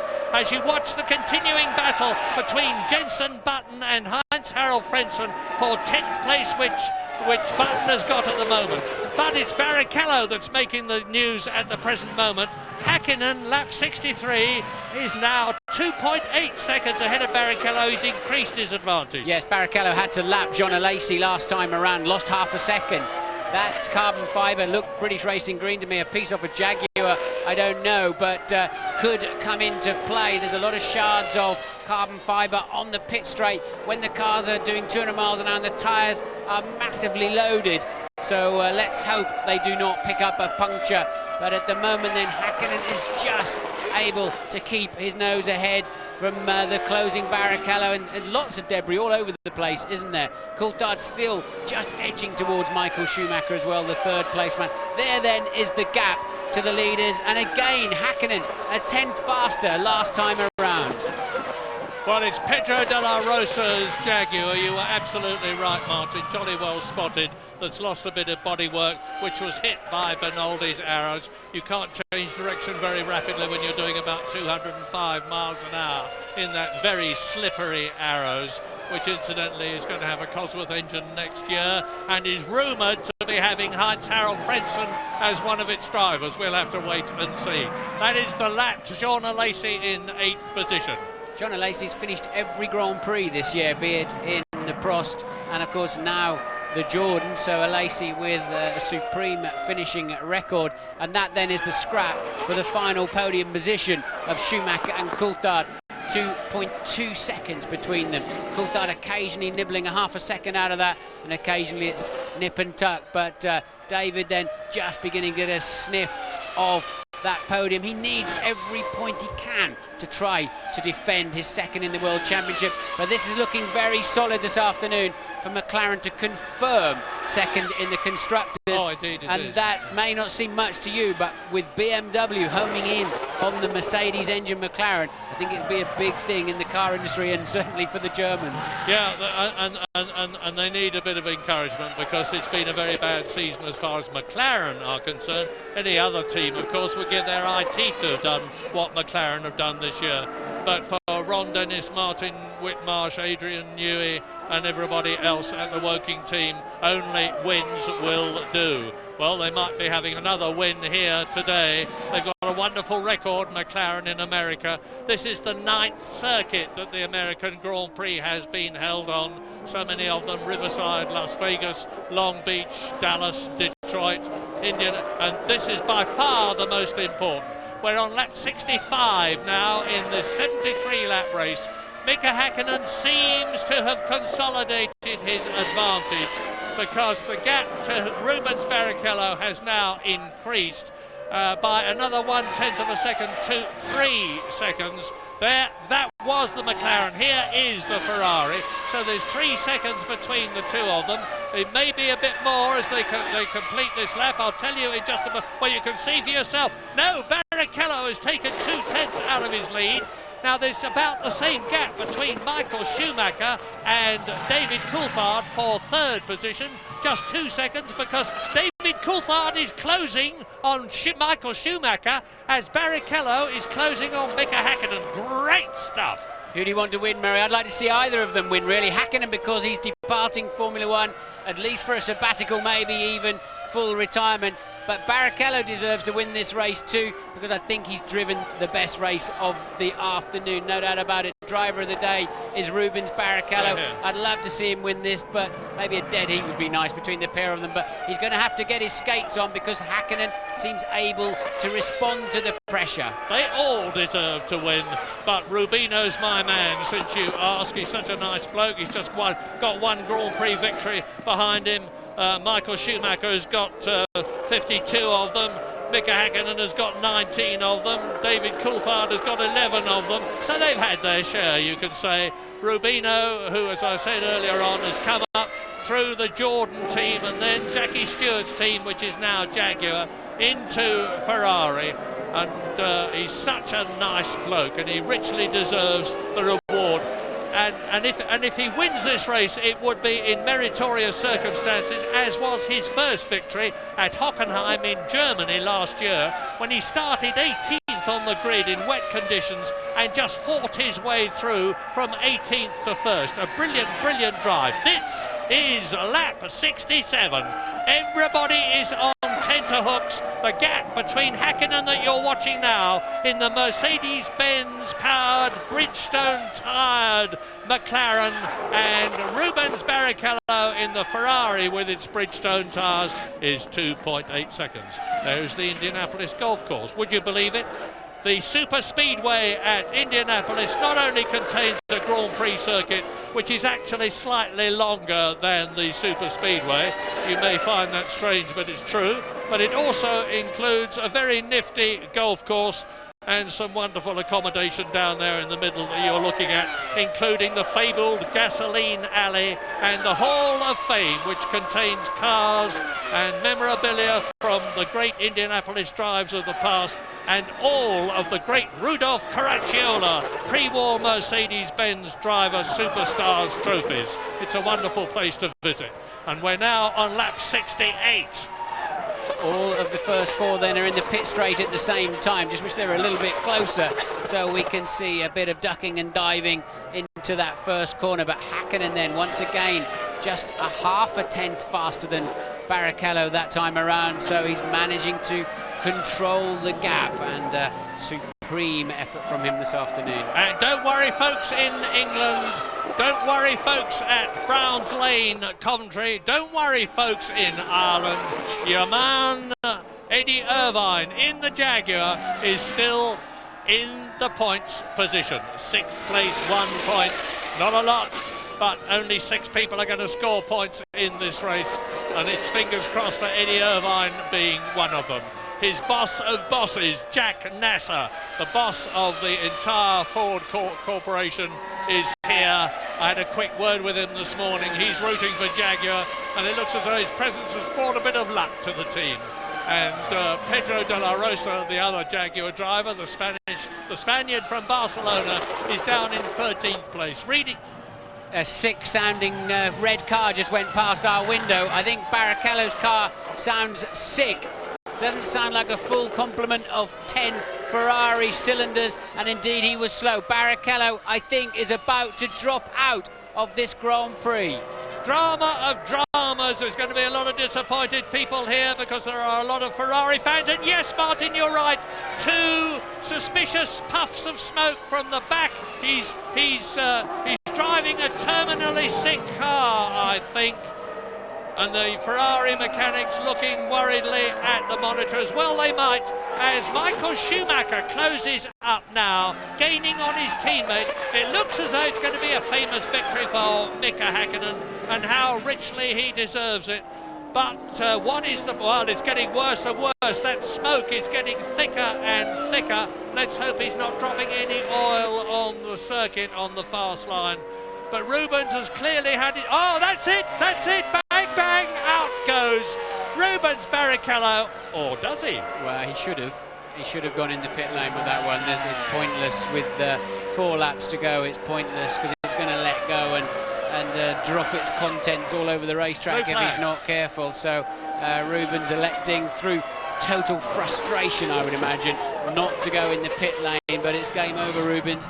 You're not going to win this one, and you're not going to be on the podium. No, and he spun off in the warm-up this morning and had to take a golf buggy back to the start. He's had a pretty fraught day. Rotten luck, because he obviously feels he can keep it going. The Ferrari people can see what's happening on television screens just as you can. And maybe they know from the telemetry that it's not as sick as it looks and sounds to Martin and I.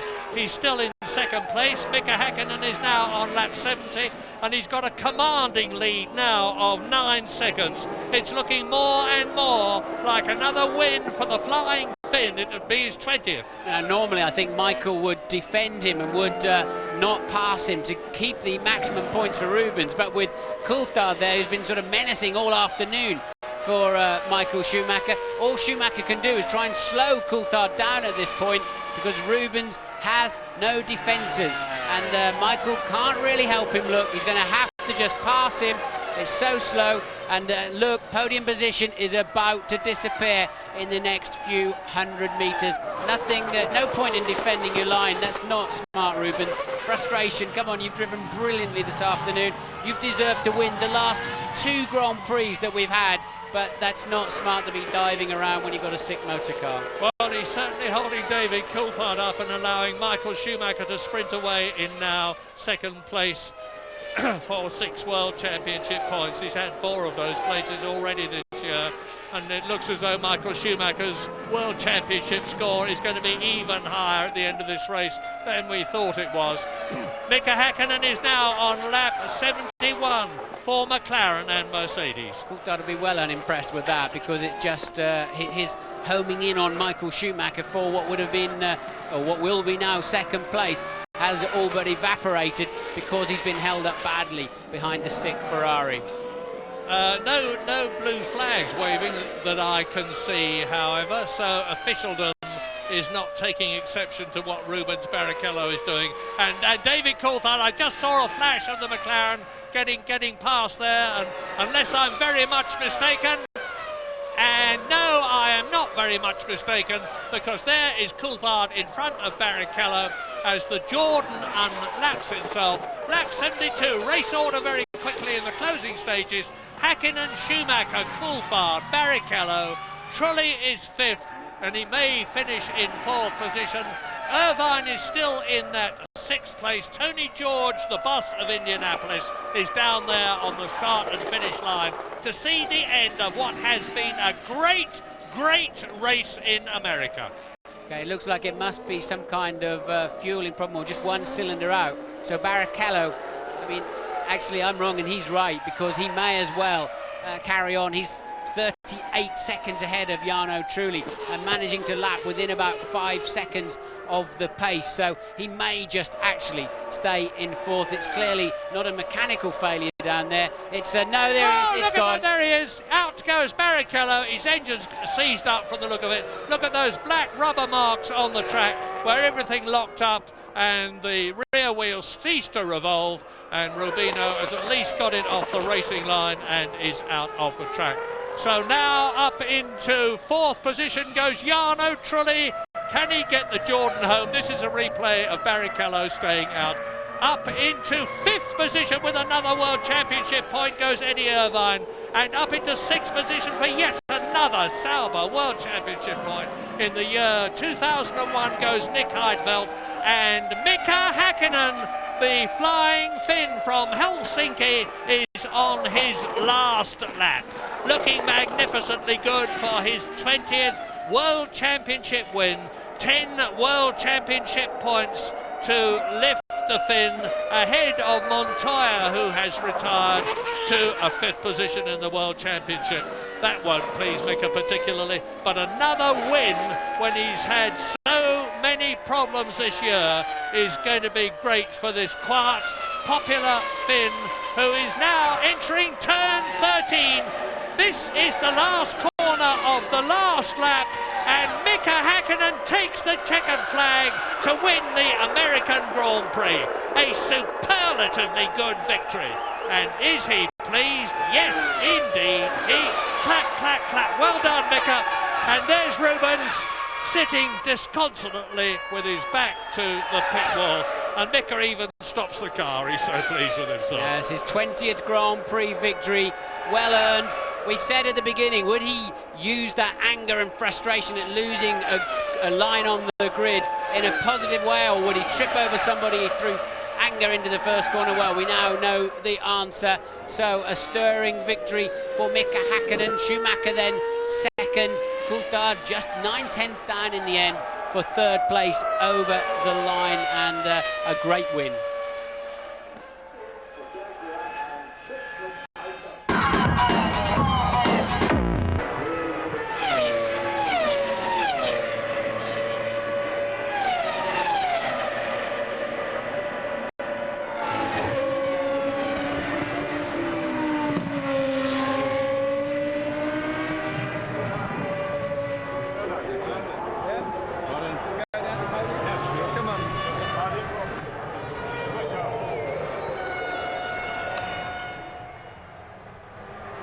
great teamwork.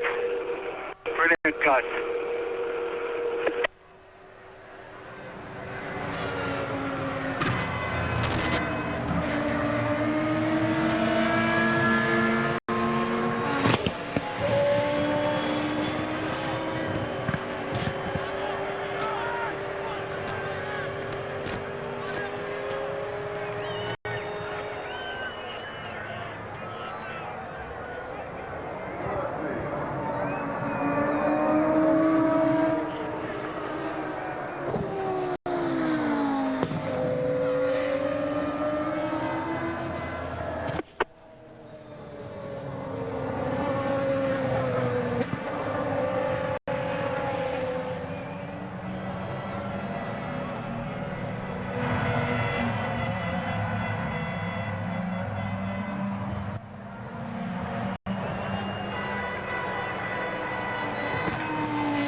victory podium for the celebration, Bob.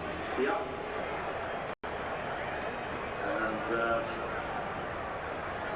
it's been in a relaxed mood all weekend, I have to say. And well, if you wrote on Planet F1 last night, the website, exactly the possibility of this happening. So, Mika from Michael, David Coulthard, but another gap back to Yellow Chile in fourth place, Eddie Irvine fifth.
Congratulations, gentlemen, on a truly exciting American Grand Prix. Mika Häkkinen first, Michael Schumacher second, and David Coulthard third.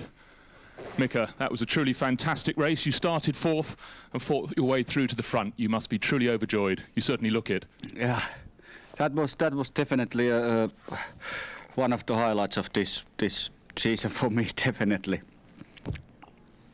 And winning a British Grand Prix this year was, for me, was something what I always wanted to in my book, basically, and Indianapolis was the other one, and this is it, you know. I'm absolutely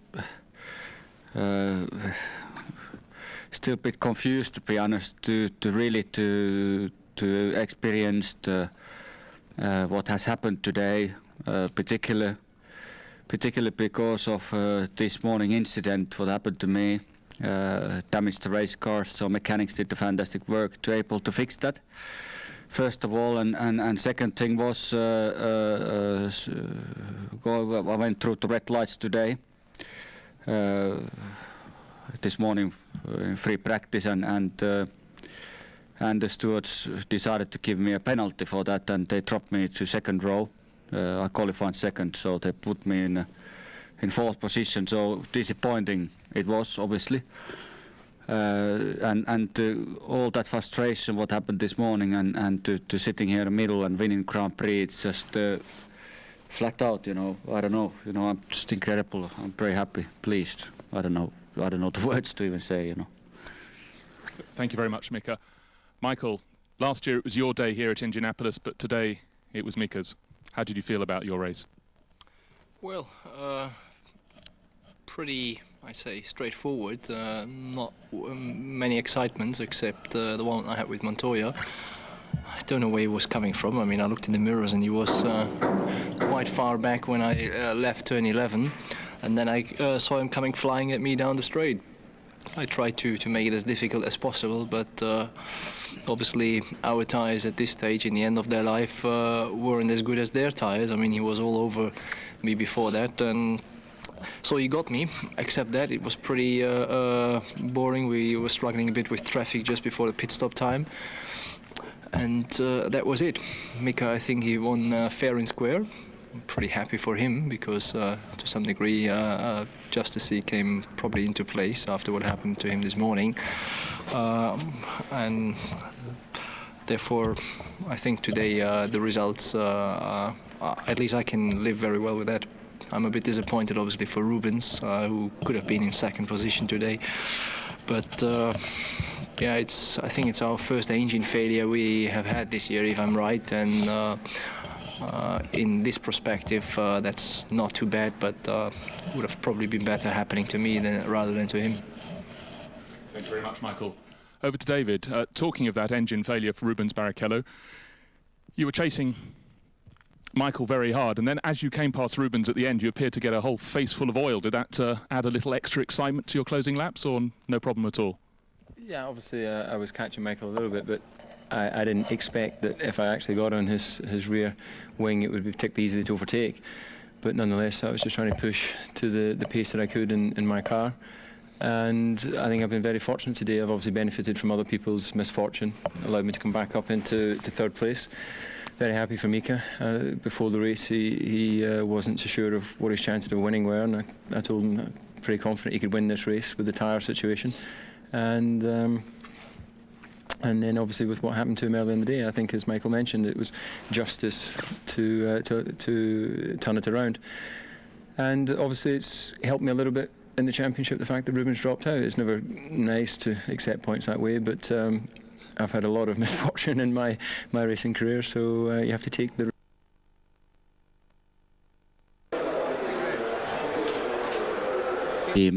Particularly the mechanics, what they have done. Like on Friday, they changed the engine in 35 minutes, which was incredible result, I thought. So that kind of things, you know, you can see the team is extremely motivated. They want to win. The factory is working maximum performance at the moment, and they bring in new parts, new things for Suzuka. That way we can perform and to go quicker. So they are there. They are pushing really hard. I'm very happy, and so I go to Suzuka that way. I try to win, and we try to, with David and with the team, we try to get the maximum result, and that's it. And then hasta la vista. Thank you very much, gentlemen. Now, Mika and Michael, if you'd like to talk in your own languages, starting with Mika, please. Mika Hakkinen, ja, ik ben altijd een beetje bang dat hij dan gaat huilen op zo'n moment. Maar godzijdank, hij hield het van.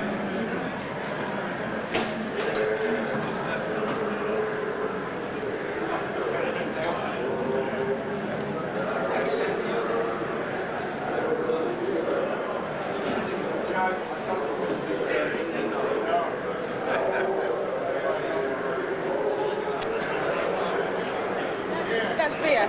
Yeah, I want beer. Yeah, I'll get you a beer. That's all beer now. No, that's all champagne. You can have a beer.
It certainly was fun start to finish. Patty LaBelle singing, John Mellencamp, and what a day to remember once again here at the same racetrack. We want to thank you for being here.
Don't you just love them? Blom, blom, blom, blom, blom. And it's red. I just have a couple of ones. Hey, honey, you've got 4, honey. You're still not pulling the right ones. It's the callback syndrome. Hey, I've gone through it. That's silly years. All right.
Years after making his F1 debut in Phoenix, Mika Hakkinen has won the American Grand Prix, but your man Juan Pablo Montoya, Mark, what a moment he gave us in this race. Oh, fantastic. For me, he was going to win this race. He was looking strong, the situation with Williams was great, but this is the move. He lined himself up with Schumacher in the slipstream, and unbelievable overtaking manoeuvre. He learnt his trade in America, dived down the inside of him, and that was the end of it. Waved goodbye, and nobody could touch him, but a great shame that his engine let go. Absolutely great chain. That lack of reliability once again in the Williams. Montoya having to pull out very soon after that magnificent manoeuvre over Michael Schumacher. Rubens Barrichello, Rubinho ran out of luck as well. Well, he ran out of luck in Monza, didn't he, unfortunately? He had a short break, he went back to Brazil.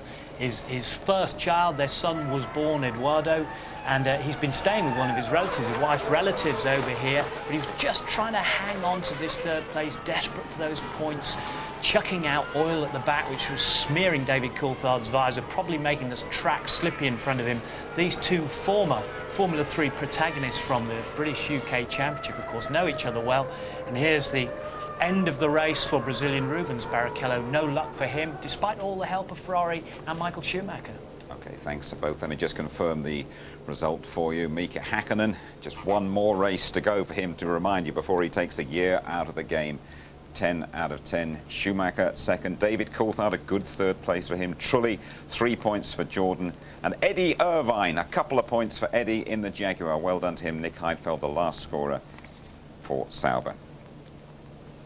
Just remind you, a bit later on tonight, highlights at 11:35. That show repeated ITV2 late tomorrow. And we're back with you in a couple of weeks' time from Japan. Full coverage from Suzuka, live and reruns. And by the way, all the details and plenty more on the ITV F1 website. Last word to Murray Walker. Murray, thank you for a phenomenal ride. Take us past the checkered flag, could you, Governor?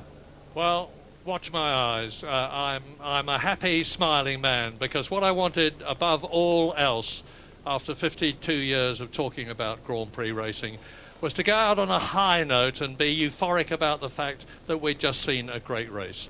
We've seen a great race in a great country, and hopefully it will have done something to lift the spirits of America. It certainly lifted mine. It certainly lifted the spirits of Formula One. And Martin, as ever, it was a joy to be working with you. Thank you, Murray. So that's it then, folks. That's the last from me. All I can say is that it always has been a pleasure, and I hope you will enjoy Grand Prix racing from now on. Goodbye. You're the top. You're a new invention. You're the top. Well, hello and welcome to the Frozen South. Dimension. You're the green and gold and the mauve of the old school tie. You're the Brothers Western, you're Harry Preston, you're custard pie. Go, go, go! Lovely start by Schumacher. You've got an enormous bump on your head. Can you let them see it? I don't know whether. Okay. Right up there. Oh, I'm sorry.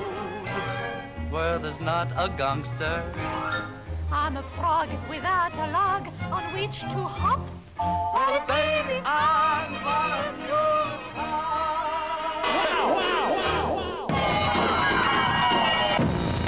wow. Formula One on ITV in association with Texaco. It's horrible, I tell you. I mean, it's you know, what can it's very difficult to express what I'm feeling. But at the end of the day, I show that whenever, you know, whenever I have the chance to win, I'm going for it, and it was a fantastic strategy. I mean, I was the whole time going for lap times and, you know, improving on traffic and so on. My second set of tire wasn't great. I mean, I think the pressure went too high, and I couldn't. I was possibly a couple tenths off on that set of tire.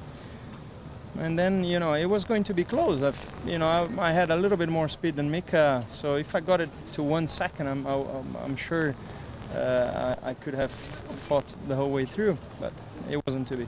Second race in a row that you could and should really have won. Has becoming a dad put a little bit extra under your right foot, do you think? Well, I tell you, I mean, it's I'm happy. I think the best moment of my life just happened last week. You know, it was. I think I have to dedicate this to all the determination, all the will. You know, my wife has put into baby. I think it is to her. I'm a happy person. And being a happy person, I'm a happy driver. Being a happy driver, I'm a faster driver. So it's the way it's going. Well done, Ruben. Thank you. Rubens, for the German race fans, first of all, congratulations, a fantastic race. You should deserve the win. Well, now it's I would not be on if I'm sorry for myself in a way that you know, it's. I've since Michael won the championship, I had 4 chances of winning. Spa wasn't great, Monza was great. I was almost there if it wasn't for the pit stop. And now, you know, the US Grand Prix, I was almost there again. So it's I feel sorry for the situation. You know, it's just a very, very weak inside of the stomach. Just that I cannot express myself. It's just that so bad. How long before did you feel that something was wrong with the car? We saw some smoke. Yeah, well, it's when I got to 2.8 or 2.6 of Mika, I started to have a little bit of a feeling that the engine lost a little bit of power, and after 2 laps it was evident that I completely lost the power, and they were telling me to short shift, and there wasn't anything we could do. It was just wait and drive. And the thing is, the car was so good that even though I had no engine at that time, I was still going fast into the corners. We could see when people was overtaking me. So I feel sad about it, but what can I do? I'll be back in Brazil seeing my son in a couple of hours. We see that you have all the support from Ferrari. You have the T car. Michael was today behind you, helping you. So that's very positive also for the last race. Yeah, absolutely. I mean, I go to Japan looking forward. It's just, you know, what is missing? I don't know. But it's I keep on trying. I mean, I'm determined to win in this life, and I will win in this life before everything is over. One last word to the winner.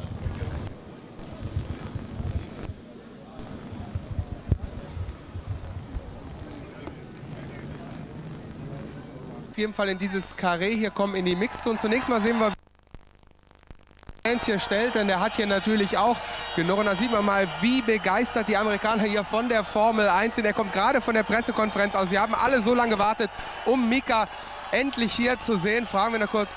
Mika, how's your impression if you see that down there? Oh yeah, let's come over here, come on. Okay, let's have a look. It's your fans.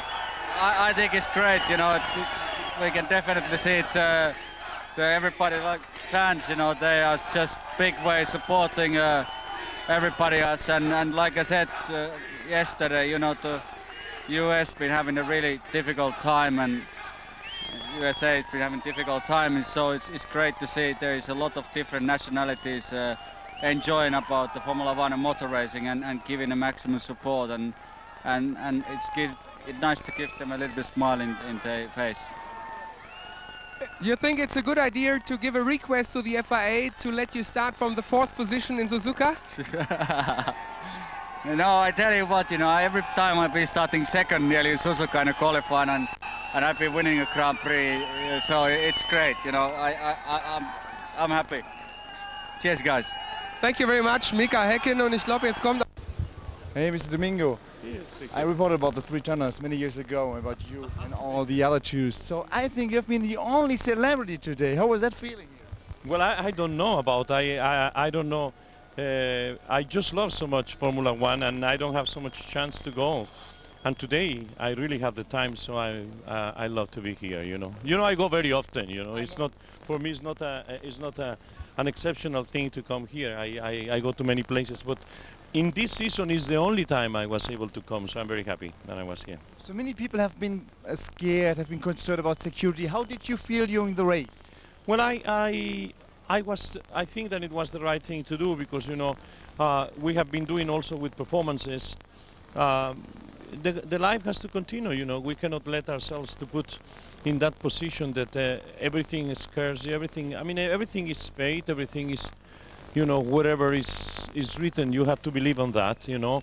And I think it's very sad, very tragic what happened, but I think the public needs to leave, you know. The reason, you see, the people came. Otherwise, if the people won't like it, they will stay home. They came, and I think it was the best thing to do, you know. I know that there is not the best moment for, you know, for secondary things, but I tell you, I mean, we also, with the performing, we make happy the people, then they come to the theater, and we ourselves, we are happier. You know, I know that it was a lot of discussion, then it should be done, shouldn't be done, but I think that finally it was taken the right decision. There was no man that you were afraid or something, or scared? No. Honestly, I know that at the moment, of course, anything could happen at any moment in any place, you know. But I think now is so much security and so much care, you know. Then I think that you have to believe, you know, that.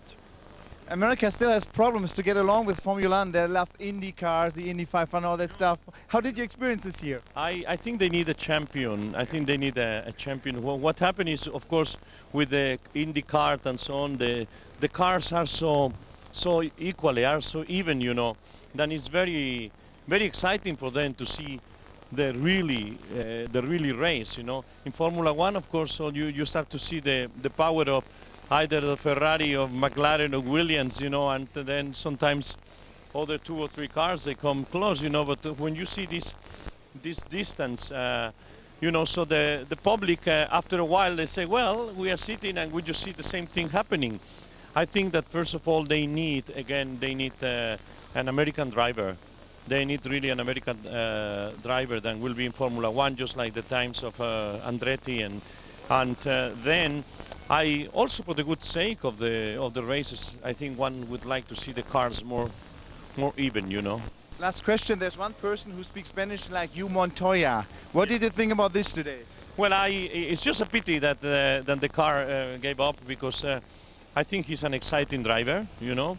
I said, for me, everyone deserves, you know, to win a race. Anybody that goes almost during 2 hours inside of those machines, you know, they have all my admiration. But I think he has a special position. I think that he has the disposition to be a champion one day, and so you kind of feel it. And I think if he will win today, it will be a great add to Indy, you know, to the people in the United States. But I also very happy that since Schumacher already is champion, then Mika came back and was giving the triumph today to McLaren and Mercedes, because Mika, if he is going to retire at least for a year next year, I think he needs just to live knowing that he's a great driver, no doubt, you know. So I think that it was a great day for him, and I'm very happy. What do you expect for next year? Well, next year I think that it's going to be a close battle between, again, of course, Schumacher and the two brothers, Montoya. We have to see how the cars develop. We have to see how Coulthard and Raikkonen will be doing with the McLarens, and of course you can have always somebody that some of the cars they might be improving. You know, it all depends how much they can advance in the off season. You know, but I hope it's an exciting season.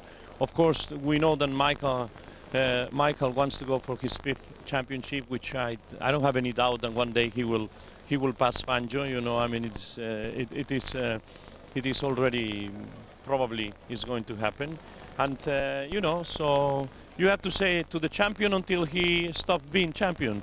You know, I think that the odds are then Michael might win next year also.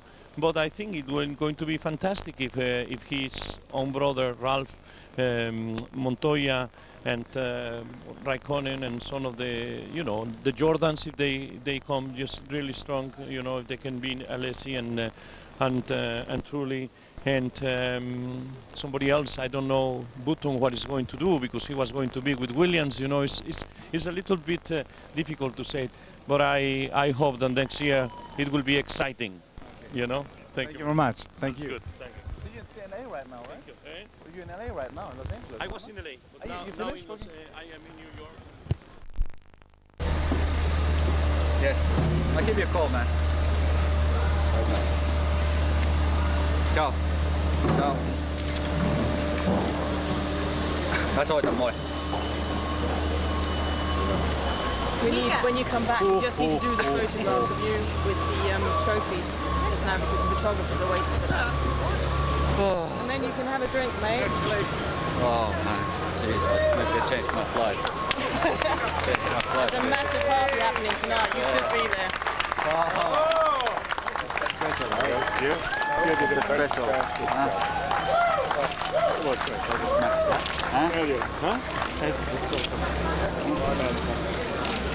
Come on here, let's go with this. Okay. What? Hey! Oh! Joe.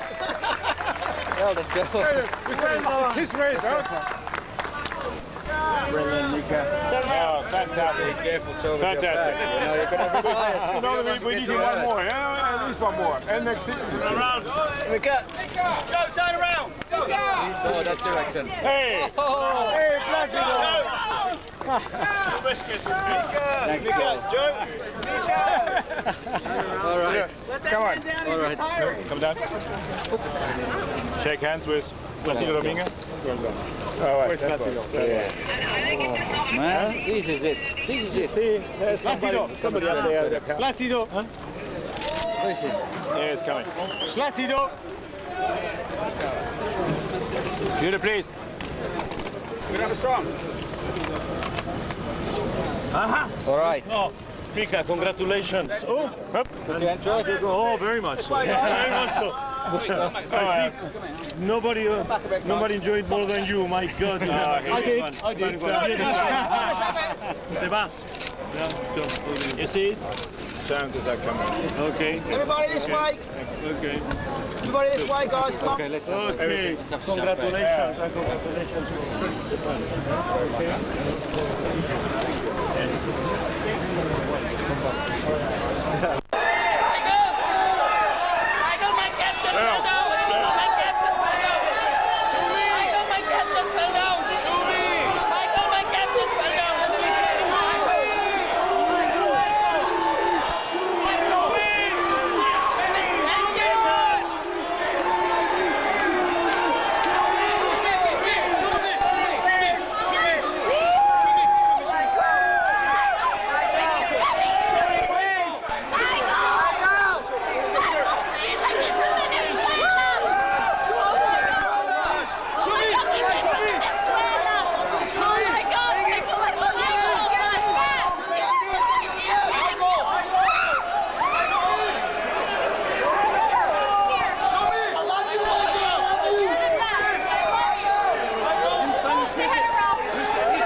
steering wheel is okay, Kimi?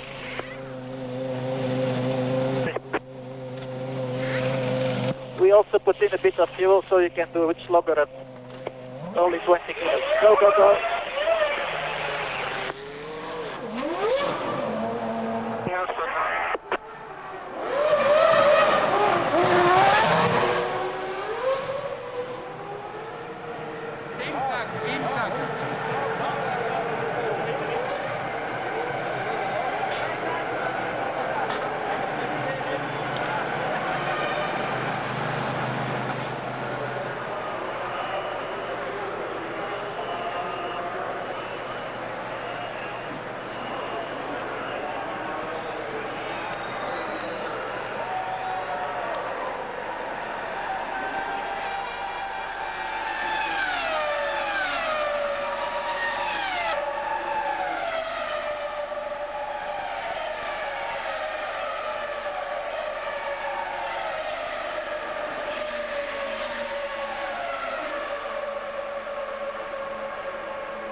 Juan Pablo Montoya, very bad luck, but a fantastic race there. It was going quite well. I don't know what happened, just died. The engine was still running, but I think something broke the gearbox or something. Talk us to that move on Michael, it's superb. It was pretty good, you know, they were kind of a lot more down, but they were a lot quicker in the infield. But, you know, I knew if we get to some traffic, I could pass him, and we had the opportunity. Great race, thanks.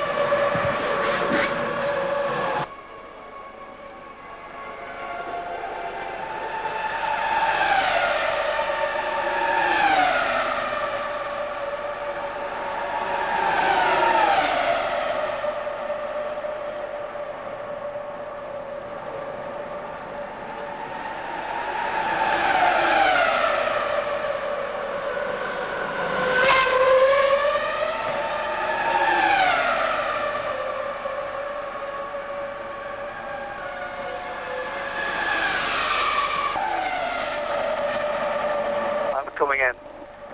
The engine is gone.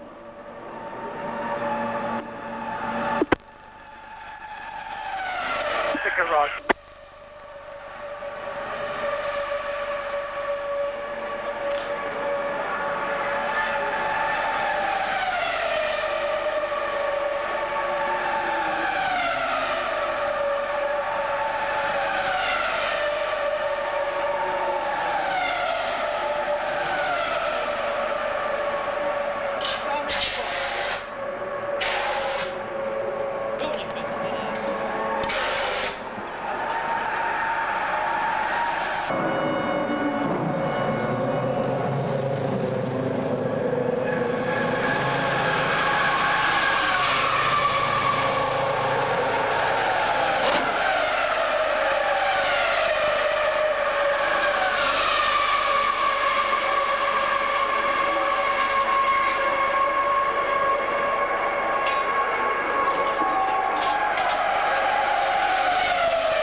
Prix, if it's possible, can we get Pedro to put his oil pump on during the pit stop, please?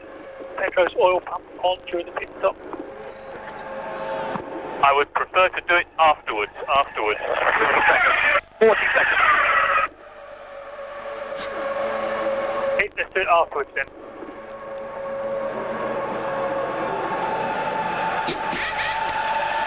Members is coming in towards the box. Guys, go easy. In 20 seconds to pit lane.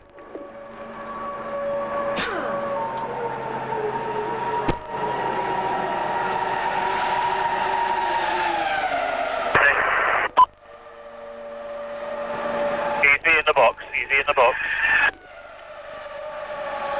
Okay guys, in pit lane. In pit lane.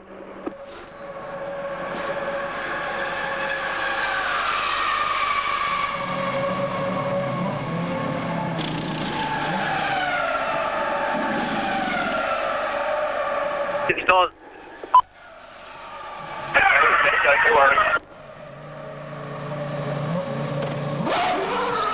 Okay, Dazza. This time round, Eddie will be in. This time round, Eddie will be in. You got 1.5 laps.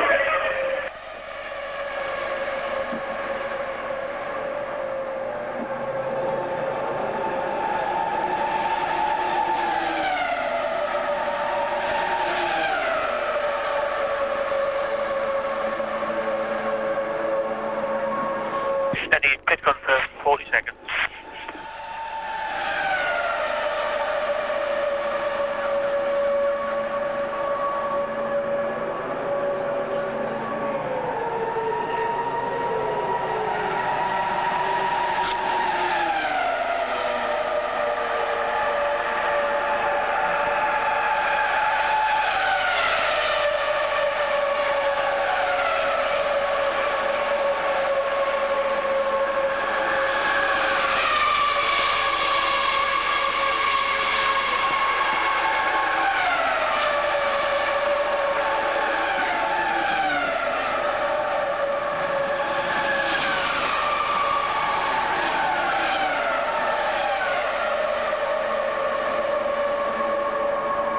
Seconds to pit lane, 20 seconds to pit lane.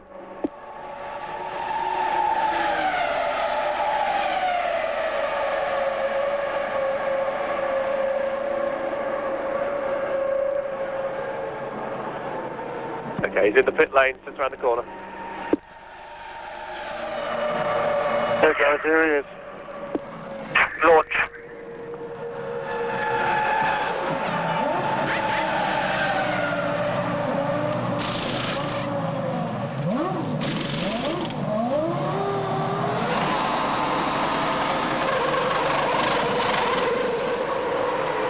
Okay, good one, guys.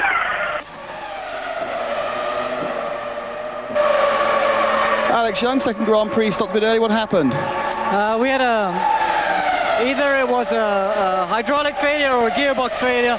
It just wasn't selecting a gear. It kept jumping out of gears. So tried to go around, but eventually just stopped in the end. You happy with the performance? You seem to be up to pace this time. Yeah, you know, it's nice to do the whole weekend and actually get a lot of laps in instead of not sitting out sessions. So yeah, I just hope to progressively improve every time I go out, and then we'll see how it goes. That's Alex, see you in Japan. Thanks.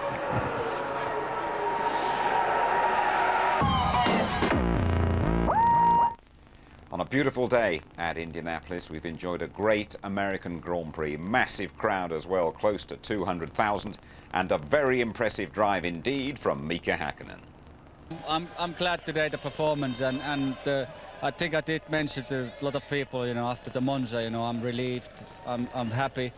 I can smile again because I don't have to choose my words, what I'm gonna tell the people, what I'm gonna do in the future. The feeling is horrible, I tell you. I mean, it's you know, what can it's very difficult to express what I'm feeling.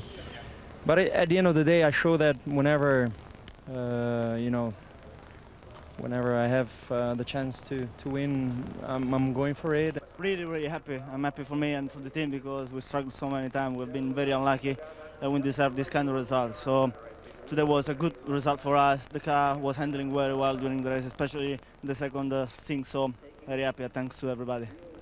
I think it's a great result. I didn't overtake anyone and finished third, so very fortunate, of course. Very happy for Mika. He prayed lap before the race, wasn't too sure what was going to happen, and I was confident that he had a chance of winning from his what was second place on the grid because of the tyre situation.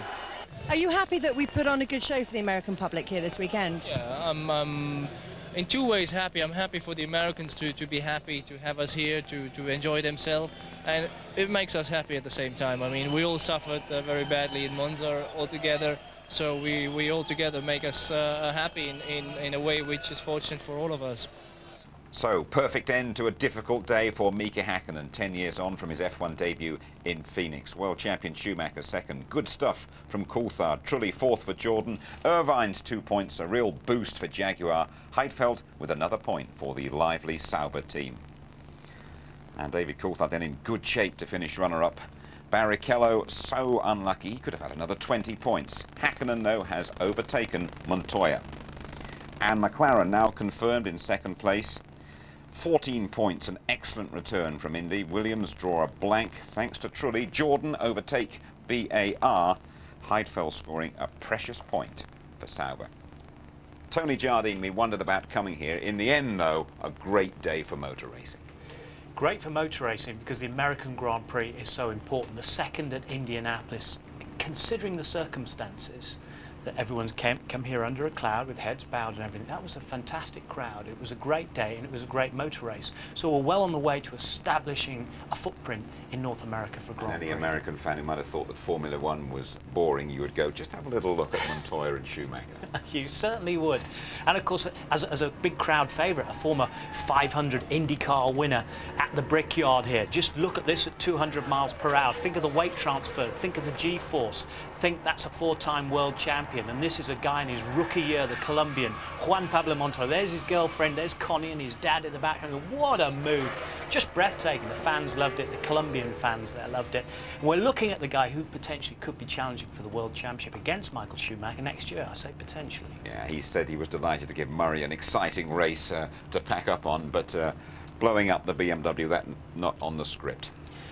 A lot of, about 11 did not finishes this year, and about 4 of them due to the engine or hydraulics or gearbox. Dr. Mario Tyson from BMW said, we are not yet a winning team. You can win at Monza 2 weekends ago and you come here and you lose. And that is not a championship challenging team. They've got a lot of work to do over the winter on reliability.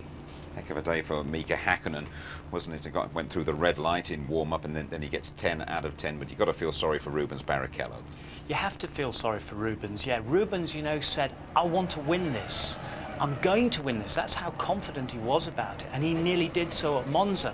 But he had to come in. He was on a 2-stop strategy. As he did that, the flying Finn, Mika Hakkinen, roared past into the lead. That big fuel tank on the McLaren, And Mika Häkkinen, the Viking, who's been on it all weekend, I thought they should have put the test driver, Alexander Wirtz, into his seat because he'd been so lacklustre. He's proved me wrong, and that was Rubens just coming out in front of Michael Schumacher there at the end of the pit stop.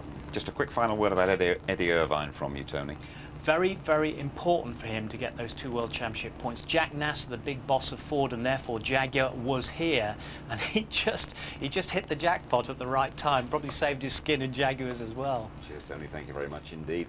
A couple of weeks' time, it is the Japanese Grand Prix, live and reruns. All the details on the ITV F1 website. Last word tonight to a broadcasting legend, Murray Walker. Murray, it has been a phenomenal ride. I'm a happy, smiling man, because what I wanted above all else after 52 years of talking about Grand Prix racing was to go out on a high note and be euphoric about the fact that we'd just seen a great race. We've seen a great race in a great country, and hopefully it will have done something to lift the spirits of America. It certainly lifted mine. It certainly lifted the spirits of Formula One. And Martin, as ever, it was a joy to be working with you. Thank you, Murray. So that's it then, folks. That's the last from me. All I can say is that it always has been a pleasure, and I hope you will enjoy Grand Prix racing from now on.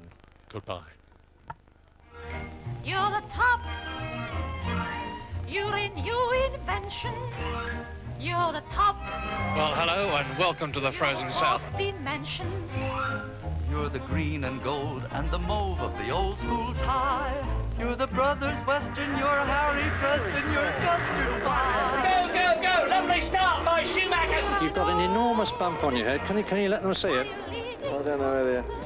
There you go. Right up there. Oh, I'm sorry. Where there's not a gangster. I'm a frog without a log on which to hop. Oh, baby, I'm on your top. Wow, wow, wow,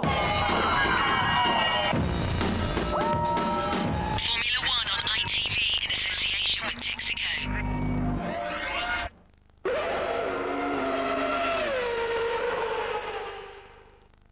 If you'd like to know more about Formula One, the website address sponsored by Foster's is www.itv-f1.com. And we've just heard that the Jordan driver Jarno Trulli has been disqualified for a technical infringement. That means that Eddie Irvine moves up to 4th, Nick Heidfeld to 5th, and the final World Championship point goes to Jean Alesi.